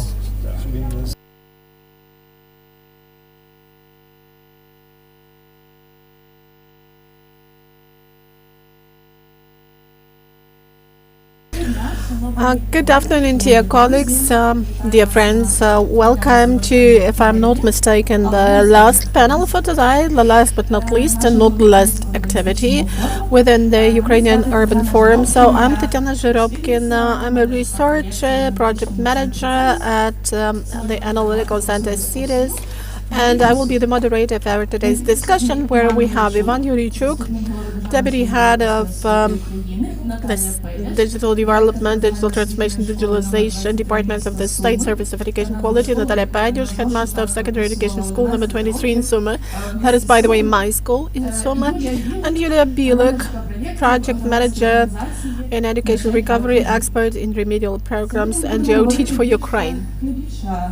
Today we are going to discuss secondary education, and in CEDAS for many years we have been dealing with analytical work in the field of education, in particular secondary education. Before the forum I just thought that normally we try to have a look at what is happening inside. We are talking about accessibility, about quality, but if we have a look at education in space, out of school, this is something that we normally didn't do. And I used to treat the educational institution that I have just in front of my house. I was just looking quite frequently at it, and I saw that in the morning parents or caregivers bring their children, and there are traffic jams in the morning. Then at lunchtime they all go out of school. In the night time, other people go to the school premises because there is a bomb shelter. And thanks to that, the school is generally functioning because they have the bomb shelter for air alert periods. And thanks to this bomb shelter, the school is generally functioning. And I would say the educational process is going on thanks to availability of the bomb shelters. Before the full-scale invasion, we normally focused on remote education, the quality and the accessibility of remote education, about advanced training for teachers, about technical equipment. But at the moment, in the focus of our attention, we primarily have security for children, for educators, for all those working in educational institutions, and security for the educational institutions themselves, because from over more than 3 years of full-scale invasion there have been destroyed hundreds of educational institutions, thousands have been damaged, and that really affects the accessibility of education. And schools are performing new roles are attached to them because of the full-scale invasion. Hundreds and thousands of people used to live at the beginning of full-scale invasion in the premises and in the territory of schools, educational institutions, universities, institutes, and now schools become the centers of liquidation of the consequences of missile or drone hits after Russians organize missile or drone attacks of residential neighborhoods. So without schools, universities, and other educational institutions, cities are not imaginable. It's difficult to imagine how they could generally be functioning without schools and educational institutions. And after this short monologue, let me proceed to our discussion. But first, I would ask you to briefly introduce yourself, to tell what your line of activity is and how this line of activity has been affected by the full-scale invasion. So let me start, because I was the first person to get clear about how this mic works. So I'm Ivan Yurichuk. I'm deputy head of one of the departments of the State Service of Education Quality, actually the deputy head of the State Service of Education Quality, and we deal with the issues that we have to deal with according to legislation, the system of quality assurance, which is external quality assurance, and we implement some procedures like certification of teachers, institutional audit, accreditation of educational programs in professional pre-higher education. We are also going to have a mandate in the field of licensing of vocational education institutions. So everything related to external quality assurance plus methodological support of schools is our mandate, and because we help schools develop internal quality management systems and quality assurance systems. Of course, the full-scale war has affected our line of activity, and here I would like to point out two things. First of all, war has made time more concise, more compressed. I mean that the things that we would normally do for some 10 years, 20 years had to be done at the click of the button, just overnight. And we also had to do some things which we otherwise wouldn't have done. This is in particular advanced training of teachers. Well, at first we found the partners and we worked with teachers, advising them to have some psychological aid sessions for them, and then it was transformed into advanced training. I'm Natalia, I'm the headmaster of secondary education school number 23 in Soma, and our educational institution has 1,560 school children. We have about 1,000 children belonging to some categories of people with some benefits, and in parallel we are trying to also secure educational services in times of war. When we have missile and drone attacks every single day. And in our educational institution, we have 10 grades for children with special educational needs, and also in parallel we have some educational activity that is conducted by 101 teacher, educator, staying in different conditions, and definitely these are the people who ensure the trust of the residents of this residential neighborhood in us. So in such difficult conditions, we managed to establish this social institution, which is called school. And in the daytime, we are providing educational services. In the evening hours, we try to arrange some leisure time for our school children. And at the weekend, we act as a ground for interaction in some leisure activities. Without NGOs and without cooperation with the children who are implementing projects and who've got the respective skills, it would not have been possible. And we would say that if this component is not present, no educational facilities could really be called an educational facility. And regarding wartime, I think that this has been rooted in our activity as a way of our living. And well, unfortunately we live in this new normality when children say, okay, and here is a drone flying above me, and we need to think it over. How could we cope with this? How could we go on our story of our history of communication with the child who on the screen has this drone on in the mind, and when you have some online classes and the child is just a face on the laptop, and we don't know what is the current condition of the child, and therefore you don't know how much distracted the child is from the process of education. Well, these are awful things to mention, but this is our reality. Let me follow up with what you said, Natalia. So I'm Yulia Bilek, and as you see it in the screen, I'm a project manager in the NGO Teach for Ukraine. Let me try to ask you who have heard about our NGO. Great, so many people. So Teach for Ukraine is an NGO which is trying to secure that every child, regardless of the place of birth and residence in Ukraine, can really implement and use his or her right to education. And I think this is exactly something that can be discussed within the Urban Forum, because a city without children and students is a pointless thing. If we speak about transformations, well, let me continue introducing myself. I consider to be myself a fan of education because I used to work at school. I also worked in an educational administration, and now I work in the NGO, which also works in the field of education. So education is my passion.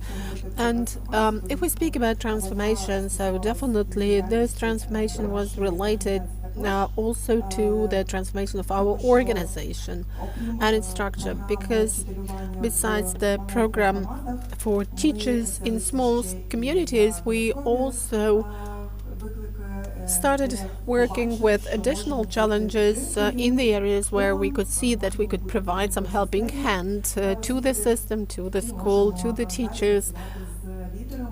We kept working with leaders, with young people who are ready to undertake the responsibility. So it's obvious that there has been some effect of the war felt, but war has added up some bravery to pass the decisions which we wouldn't have reached or would have reached within a much longer period of time, probably. Thank you, colleagues, for your introduction. I'm really happy that at this panel we have managed to collect actually the representatives who would view the situation from different perspectives. They all work in the field of education, but they deal with different issues and they can present different views regarding the changes in their work. So the first question I would ask you to discuss is related to infrastructural changes. And you know, before our discussion, we're thinking about the key issues for discussion, and they all tend to be related to the impact of the war. So is it okay that we are constantly circling around this? But I answered this question myself, whether you want it or not. This is the key thing. We live with this, we wake up with this and go to bed with this, so we need to discuss this. So let's speak about infrastructural changes. Let's speak about access to education, offline education, because we have had this educational process in an online format for many years. So this access to offline education depends on whether there is a bomb shelter, a place where people can stay, where children can stay in times of alert. And at different levels, both as the headmaster, as a civil servant, as a representative of the civil society sector, you are faced a lot with the need for re-equipping the shelters or is creating those shelters, building them. And there are a lot of talks about that. So I suggest that we discuss this issue, and let's speak on the most noticeable changes that are related to those needs for having a bomb shelter or the need to have physical access to school. What changes have you traced in your work? Did you need to take any decisions in this regards? And what actions in the nearest future need to be taken due to the infrastructural changes that have taken place, are taking place, and will unfortunately be taking place?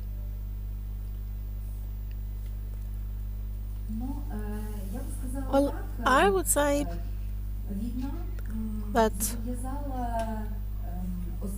war has made me, as the headmaster of the school, to opt for a different function and to start thinking about the engineering mission.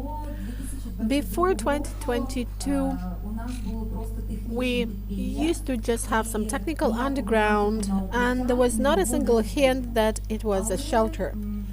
But there arrived a point in time when, unfortunately, the engineering solutions, which have already been approved, and we have the recommendations regarding the construction of the simplest bomb shelters for educational facilities. But, in 2022, unfortunately, those technical solutions and design solutions were not there. So our task was to transform this technical underground into a bomb shelter, which could be good enough for parents who will bring their children tomorrow to our school would be able to trust. So that was supposed to be not just the premises that would prevent children from hearing some noises. That were supposed to be the premises the community and parents would trust, because the next day they were supposed to give their highest treasure, their children, there.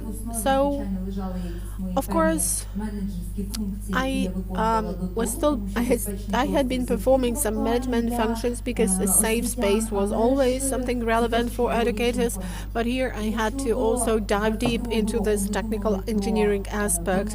And before 2022, we were thinking about architecture and design in the context of aesthetics of the decoration of the premises, but in 2022 we were faced with a number of challenges. And the first challenge actually was that it was not clear where we are supposed to do this, because we have a 3-story building and we have urban engineering grids underneath. So where do we arrange this bomb shelter? How do we get a permit for the construction, and where do we get the money from? And to tell the truth, I'm so much grateful to the state, which has enabled us to get the money from the state subvention and to build this bomb shelter. That was done within the first wave of money support of the city residents of Sumy. So we started building the bomb shelter, and we had a lot of failures and a lot of mistakes made, which we are now affected by. But still, children learn there, and there were 48 trucks of soil that we had to take out of the school underground back then. But now this bomb shelter has become a kind of a social hub in all its manifestations.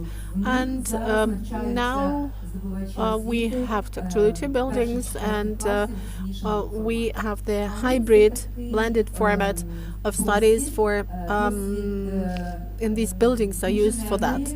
So that was an interesting experience of technical re-engineering for me.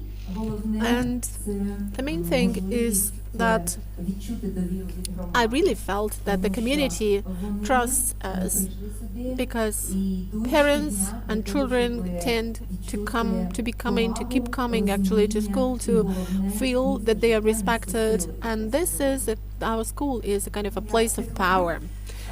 Yes, let me follow up with what you said. Our brain actually allows us to travel in time. And when I recall the year 2021, I have to say that I actually changed a job. I joined the team of the Teach for Ukraine as a teaching and training department team. We got 25 staff members who went to different regions to be a role model for children, to implement projects and to just be staying side by side with children. And we wanted to build up those processes inside the organization, but after the beginning of the full-scale invasion, we understood that we act as an element of support for those girls and boys, but we could also become an element of support for more teachers, for more educators, and for more children. That's why, together with one of the projects called our alumni, we developed a project which is called Educational Support. It's called Освітній суп. This is the abbreviated version, or Educational Soup. And we are proud of this project because this project has reached the level of the national project, and it helped us organize additional classes in the period of time when the educational process was put on hold, when there was forced vacation or there was just timely regular vacation, but after that children did get back to school, because already in April we launched our first wave of supportive education, which in fact became mutually supportive both for the educators engaged in the process and for the children engaged in that process, because teachers are an element of support, an element of routine children are accustomed to, but children are also an element of support and routine for teachers. So that was a highly emotional project, and the feedback that we got back then really inspired us to move forward. So further on, this project was transformed, and we scaled up this project of support and having additional classes using a tutoring approach. Then there was a great idea to have a randomized controlled trial together with the World Bank, or rather with the support of the World Bank experts and with the financial support of partners. Then there came a stage of cooperation with other international organizations that were helping us to hold such educational activities online with children. And now we are already talking about offline training, so it's our habitual practice. We are trying to scale up. So the changes are huge if we're getting back to the transformations and changes in the activities of our organization. Really huge changes and transformations, because we have started asking ourselves the question, and what if? What if we get together the staff members of different schools and speak about the strategy of, let's say, catching up with educational losses, and they will work with the strategy? And what if we pay a little bit more attention to intellectual volunteering, and what if we popularize this idea? Okay, so let's have a student mentor, which is a program that has also embraced more than 1,000 young people in Ukraine, both those staying in Ukraine and those who have left Ukraine, which is also important for our state. So this gave us an incentive for looking for a solution while still bearing in mind our key idea. And the idea is that we want to stay side by side with those who are in need of support, protection, and stability. When it comes to infrastructure, at our institution we have no relation to those infrastructures, but among other tasks we have to conduct assessment of what we have in our educational institutions and how the warfare impacts us. I can start with something simple. In 2019-2020 we had assessment tools developed to ensure comfortable, appropriate educational environment. And no one would think about bomb shelters. People would think more about those environments where each would be able to freely and comfortably feel, psychologically speaking. No one could have possibly imagined about physical threat. That's transparent, that is obvious. The only physical threat would be when two children would have a fight. No one would think about shelling. It is obvious that we very quickly are trying to reconsider, and we are still doing this. What we are trying to include in the context of safe and secure environment. But infrastructure is not only about bomb shelters.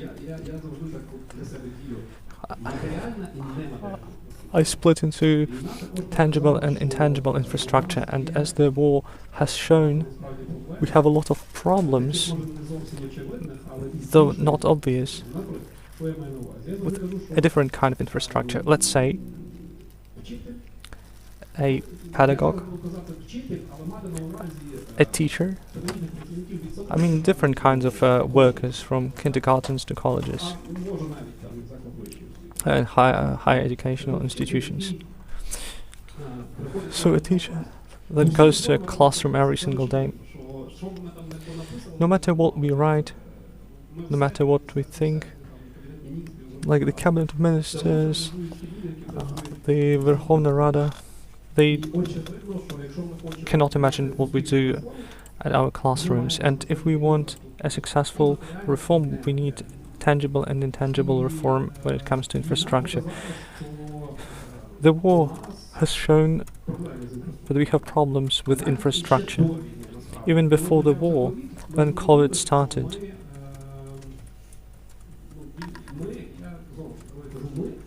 when I speak like this, when I say we, it means the educational system. We are not ready to something we are unable to do, and we do not know how to do it. For me, this is obvious. We have to be ready to any kinds of developments in the nearest 50, 100 or 300 years.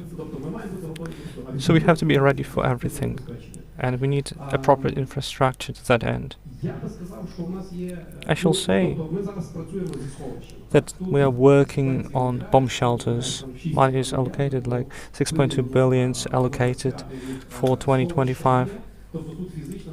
So physical safety is being worked upon through educational system, but I'm not quite sure we have plenty of initiatives on infrastructure for specific teachers. We are discussing personally, interpersonally, at our educational quality education center. We need a set of materials a teacher would be able to use during the lesson instead of improvising and finding a wheel. Even though the teacher may know basic knowledge and understanding how to do it. But for many reasons, when teaching a specific topic, it would be nice to choose appropriate means. So if we had a textbook, for example, you may know or not, I used to buy textbooks in English, like Oxford.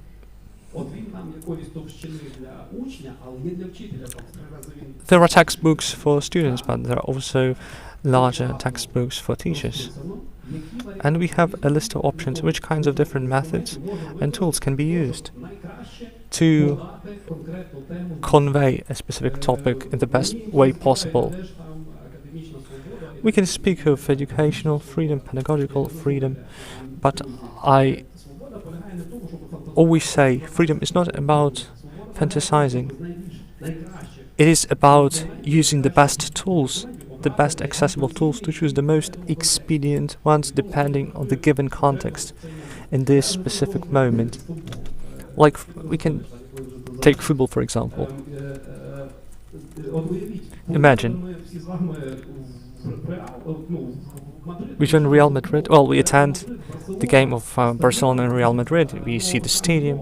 There is Camp Nou stadium. Everybody is running around. High quality players. A lot of supporters and fans in football t-shirts. We gather guys. It's cool. They play football. Let's do the same. We have a head of cabbage instead of the ball. You will be able to do it. This analogy is what comes to my mind. Well, when you compare to Spain, Italy, or elsewhere, when you look at this expensive infrastructure, when you see Cristiano Ronaldo coming onto the pitch, Well, I'm not quite sure if he would be so successful if he had to play without infrastructure on our pitches. So there is this idea, but we need infrastructure. There is another problem. The war has aggravated this problem. We faced this earlier as well. It's obvious because CEDAS knows that full well. You work with data. You have seen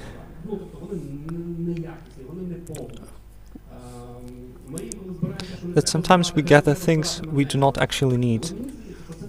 And this is the same problem that encompasses infrastructure. This is this fundamental thing that can help us build high quality policies.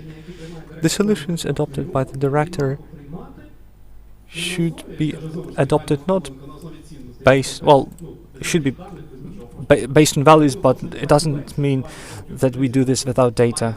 Well, he or she may have experience, they are experts, they know how to do it. That's a good method anyways, but it doesn't always work, it's not always reliable.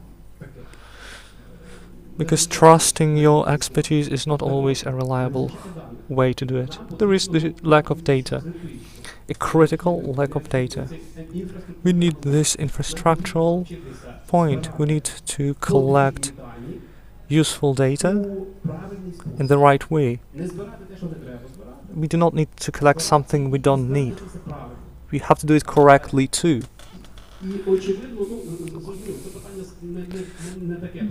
This is not such a simple question as it appears to be. Probably it's about time to finish this comment. We can discuss this a bit later. This is the third infrastructural component you have to consider. Thank you. Well, we will have a chance to discuss a bit the point of data. I also wanted to ask you additional questions, but then I have recalled we have pre-planned questions. So it's complex, it's interesting how schools started this process, like equipment or setting up bomb shelters, because earlier we didn't do this, but now it's urgent. But apart from infrastructure, it is also important to think of people, and we have mentioned this multiple times, because when teachers and children alike and just colleagues have to relocate abroad or within Ukraine internally, it can be hard not to lose at different levels. This psychological or physical level, for example. For example, we have major educational losses that started since the COVID. Some children still have to study remotely. You can correct me, but more than 10% of schools continue operating remotely, especially frontline regions. In these circumstances, from your perspective, from your level, what is the situation with educational losses, and what measures are the most efficient you have been lucky to work with? And I would ask Yulia to start commenting on this. Maybe you can tell more about the results of your study, because this is one of the first controlled experiments in Ukraine in education. So could you tell me a bit more about this? Thank you. Indeed, I encourage you to read this. Soon we will have a press release, because we have just received final published version of this research by our partners. It was important to see if investment in human capital during conflict or during war or directly during combat actions, to study how such intervention with children in small groups can influence the mitigation of damage they have because they have to skip their educational classes, they do not receive education. And according to recent data, which are not related to our study, but based on the World Bank data, these losses related to lack of education can be measured economically, accounting for billions of US dollars. So surely investing in education is urgent. And there was this question if it's the topic of interest during the war. And the results of this research show that such an intervention is not only important but necessary, because it helps us to mitigate this impact in the future. Because as we are waiting for the acute phases of the warfare, we are meanwhile losing on a daily basis not only human capital but also potential use they can bring through knowledge acquired. I will read out a quote, because I don't want to use the wrong words, because per data, if you imagine a scenario of state funding, the state finances will be offset through income because of taxation, and 1.8, 3.2% of offset are possible. So researchers were very scrupulous, and even in case only 20% from the advantages acquired through such interventions will have economic impact anyways on the state, on the development of the country. That's about money, but most important for us is to preserve this potential that we have now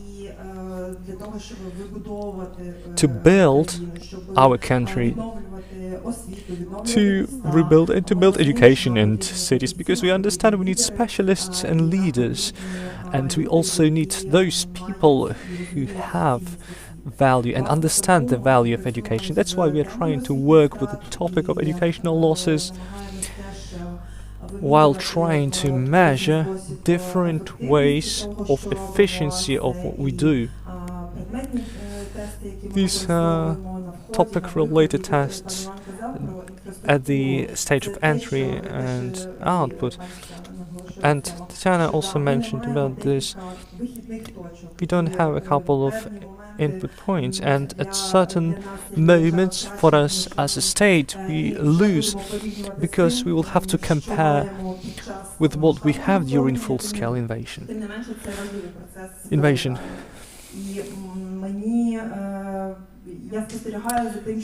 I have observed that research culture and data collection has been developing in our country, because, to be honest, as we were implementing this first wave, trying to explain to parents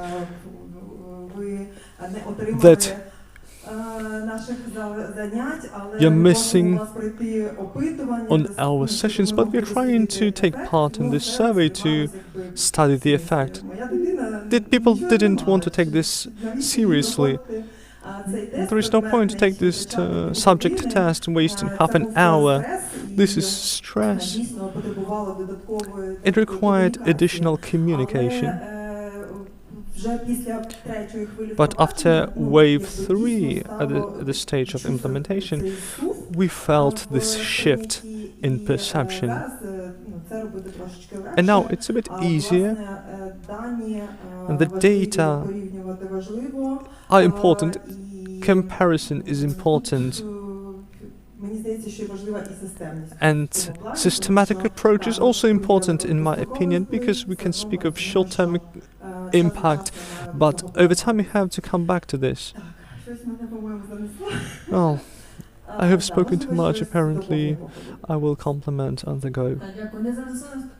Thank you. You have actually answered my question. It will be very interesting to read the results of this survey. Natalia? Speaking of educational losses, in 2022, had a feeling of collapse, disintegration in community, when teachers were trying to find the safest places for them. When they started moving actively to other regions and abroad, other places, and they were trying to create new educational spaces for children where they would develop. The concept, the notion of educational loss as the institutions that used to provide educational knowledge in its existence. Today we have a different picture thanks to partners, and I'm still trying to find these partners, and with huge pleasure I would gladly get to know new people who could help arranging environments for normal education, Ukrainian education, border education, because we are learning the topic of urbanization. And as I was invited to forum, I didn't think about it, but imagine about 10% of children are learning, and they have come from borderline regions, and these are urban area. These are not urban areas, these are rural areas. And that's not only about their academic adaptation. That's a very interesting topic in general. It's not only about academic adaptation. This is a socio-cultural constituent part when you see conflict of urban and rural customs, traditions, and this is also about opportunities for children who have relocated to cities and successfully adapted in the new environment.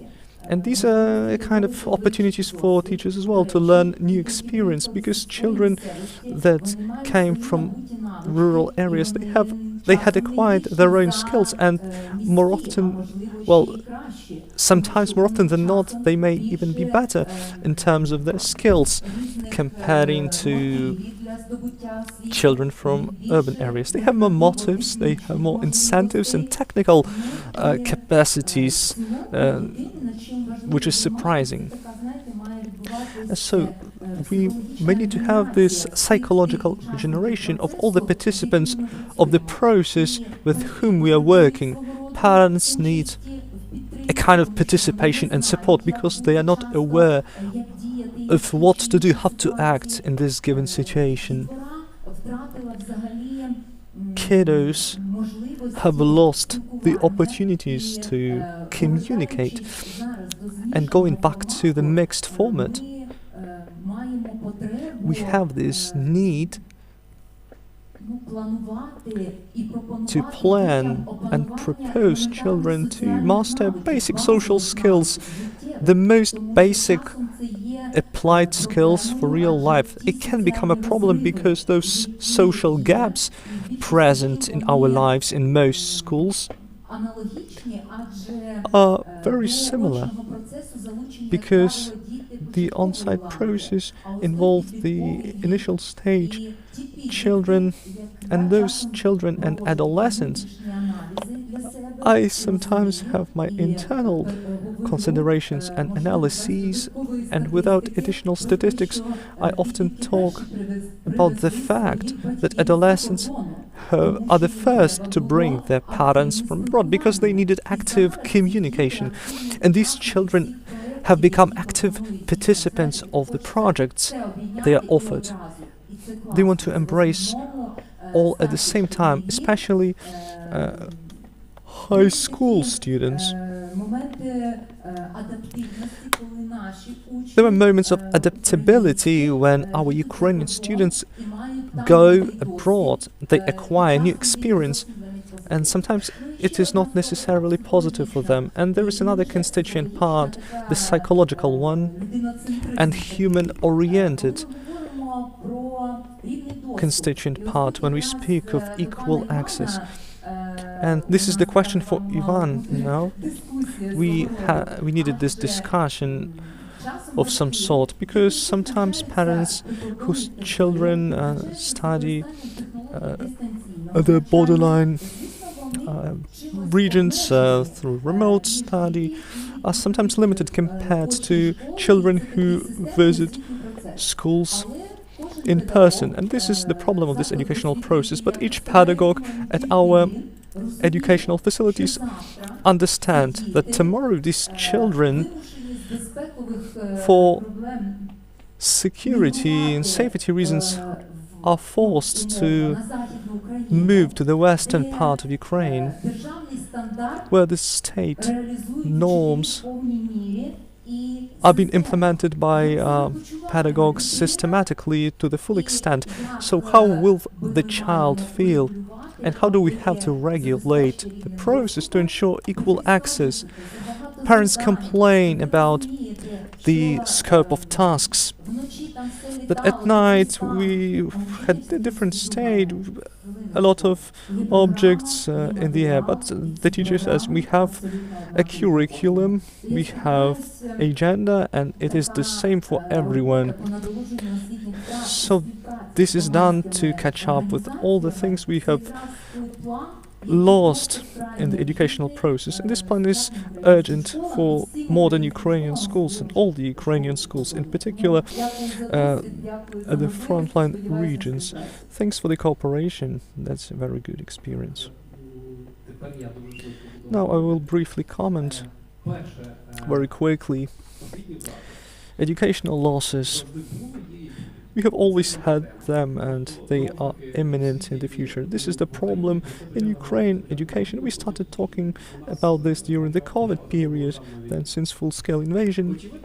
Obviously, we have certain reasons of such losses. This is a very broad notion, because terminology is diverse, but let's use educational losses for that matter. First, predominantly in the world, one may say that educational losses have to do with the time spent at school. If the child doesn't attend to school, the child loses. Then vacations may be too long. Children also lose. The second reason for a loss is in that education may include inexpedient methods and methodologies. Because this is the tradition, this is how we have done for hundreds of years, for example, and some tools are still there in place. They may be outdated, they may not be applicable or not work properly. We have to take into account the age of children. In grade 3, based on psychophysiological development, the child may not be ready to learn this or that material. Why do I mention this? Because for 3 years we have had a research conducted. We speak of the achievements in Ukrainian language and mathematics. We have tests. There is a survey, questionnaire, and we see problems with topics. And the same problems were present even 10 years ago. This is not a problem of war or COVID. This is the problem that is much deeper in methods and methodologies and age specificities. It may be too dramatic, but apparently there was a joke. It seems to be that we know next to nothing about educational losses,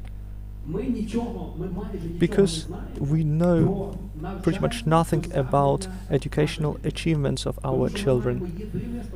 Because we have one standardized system like external exams, alternative GCSEs, and every single term we do not have a general test like a kind of GCSEs. If we had a better system, we could develop a couple of millions of tasks in all subjects, let's say, for the purposes of our discussion. We could create such tests on different topics, and we would give children, parents, and pedagogues access to this space so they can take these tests on and off. For example, for pedagogues, they could understand that they will be assessing the tasks that the teacher is capable to do themselves. They can then measure and see what happens in the classroom. This is useful for the pedagogue and for the system in its entirety.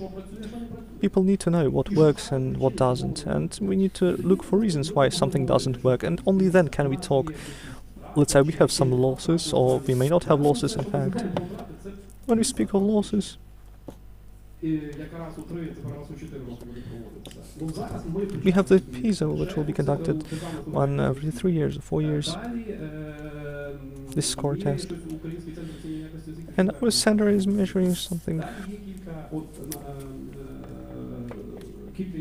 A couple of initiatives are in place for Ukraine. There are a number of organizations that are trying to have assessments like these, but it's not enough. So that is why it's hard to talk about the scale of losses. Surely these losses are there. We have lost a lot of educational time. Even this reason is very obvious. But our research shows that these losses are there, these are major losses, but there is no this abyss we expected during the first year of full-scale invasion.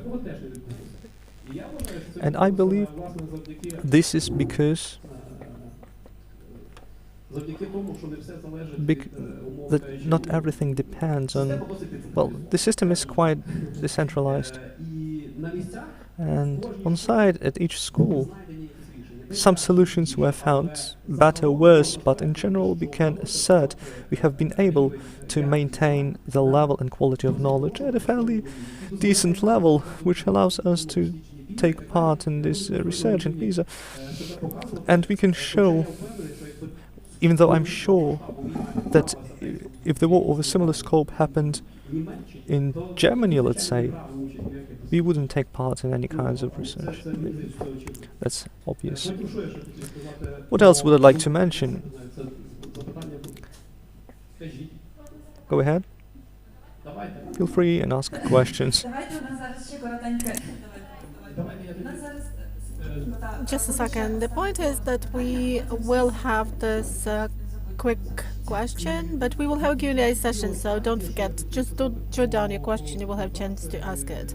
And the last thing I wanted to, that was actually the last thing I wanted to mention about educational losses. Great. So thanks a lot. I've been just thinking that even if we speak about the prospects of secondary education, either in the frontline areas or in Kyiv region, in the west of Ukraine, these would be absolutely different talks, and we would need to really dig much deeper into that. But anyway, thank you for your experiences. Thank you for sharing your ideas that represent different perspectives, and thanks a lot about speaking about the data, about the importance of data, because we, as the analytical center, see those get back to data from day to day, and we are quite often concerned that we need to work more with data. And to conclude, let me ask just one quick question. If you could direct the attention of the Ministry of Education and Science, analytical centers, researchers, and NGOs, mainstreaming it on one problem in Ukrainian education, what would it be and why? Well, taking into account the mission that I have and taking into account the fact that now it is so much relevant for us to create an infrastructural space with due account of security considerations in our region, I would rather suggest creating such schools that would be transformers, able to quickly adapt and adjust. Of course, we want the word victory to come as soon as possible, because we would like to go from the technical underground bomb shelter to our school rooms. We have the area of 300 square meters, and we have 7 values where simultaneously 7 classes have this educational process, and it's rather difficult for educators to work in such conditions, but that's quite a new experience, an interesting experience. And we should be talking about psycho-emotional adaptation. We need to have some mentoring sessions. I can see the need for this both for children and for educators, because one psychologist per 1,500 children is not enough, because he's supposed to help children, to help parents, to help educators, for them to stay resourceful in order to be helping others. But this is quite impossible. So I hope that those infrastructural and social approaches will really be applied. Thank you. I'm going to rather compliment what you have said, because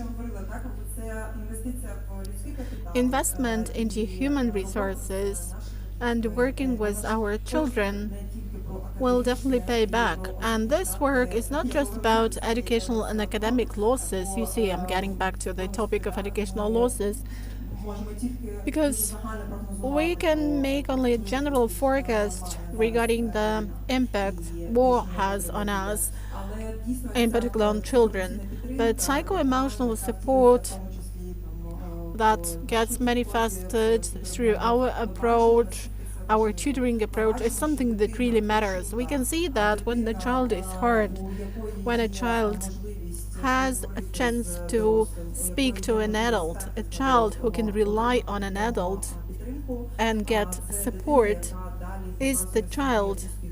So this child will further show some progress in their academic scoring. So to answer your question, Tanya, I would like to say that, yesterday in Vinnytsia, when I came to the railway station, I saw it was written the 50th of March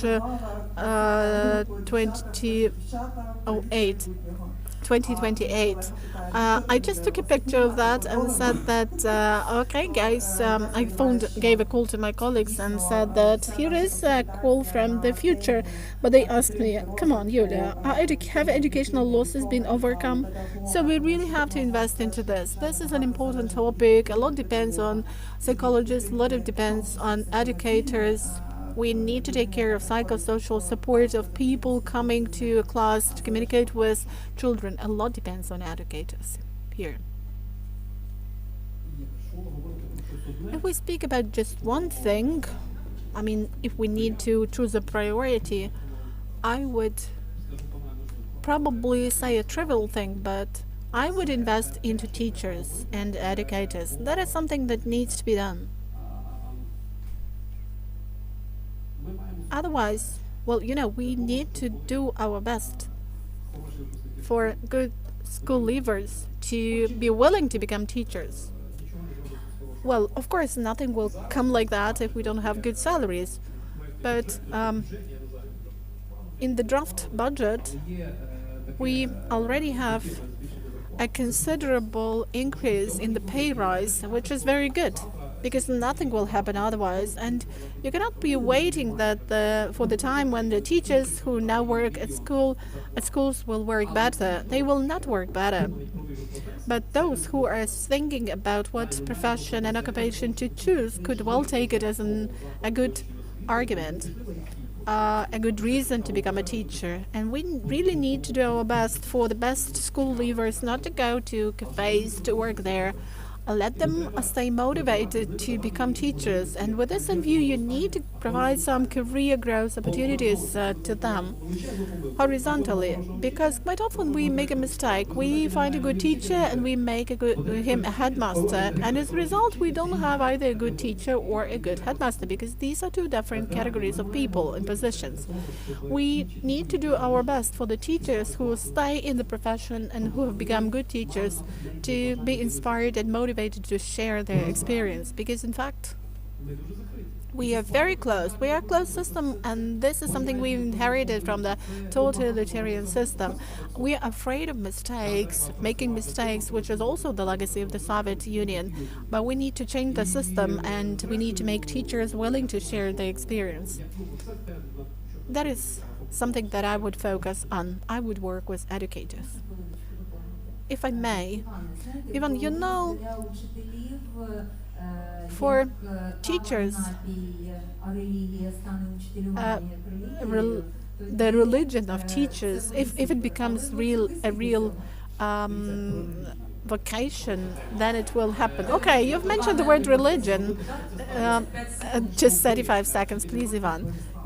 I would say that teaching should stop being a cult, because we have the same attitude to teachers as to priests, but we should probably deviate from such a system. We should just treat them as professionals, and this would be the best thing to do.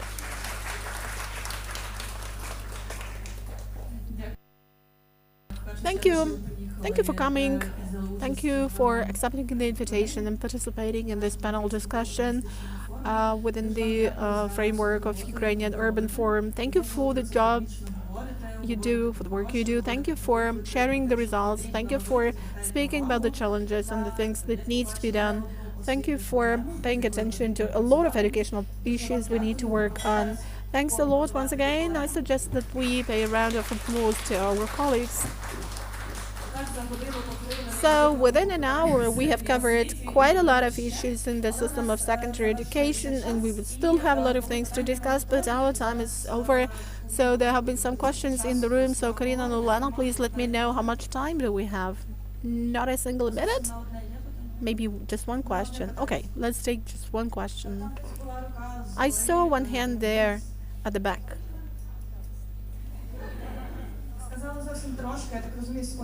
Well, the question should really be very quick, some 15 seconds.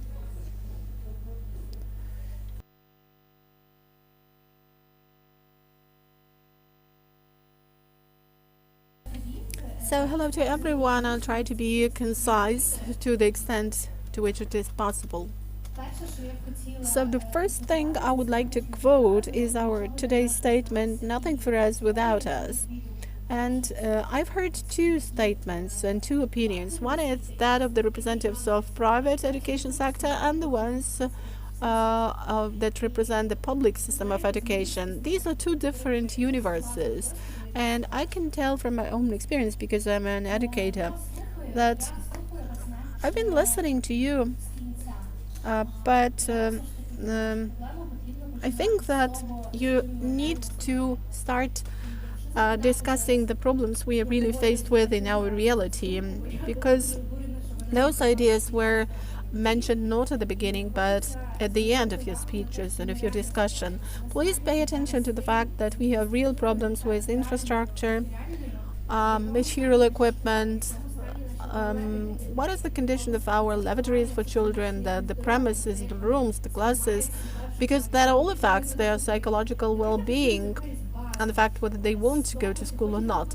Let's start with whether teachers are willing to go to their workplace. They go to their workplace, they work extra hours, but whether they wanted to do it or not, I wonder. So we need to start from the beginning. We need to start with the conditions, not with what kind of gym we're going to have, but with the walls that need to be repaired, with the bomb shelters on which 6.2 billion have been allocated. Why? For 3 years, the tests in items in mathematics and Ukrainian language have been developed. I'm sorry, but I'm indignant about that fact that we don't focus on those priorities. We start from the questions and the issues that are not that much important, but we need to start with the beginning. So we have gone to Europe, and let's try to not only to bring best practices from abroad, but let's think about the well-being of our children and their willingness to go to schools.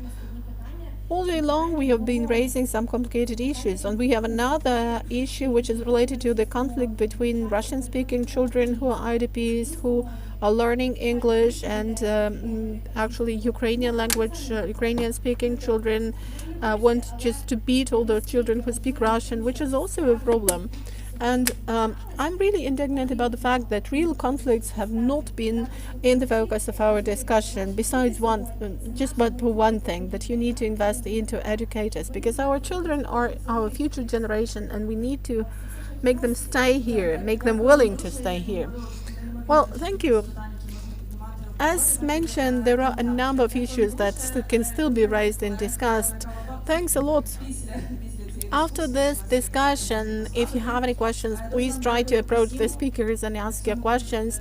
Otherwise, thanks a lot for the panel discussion. It's over.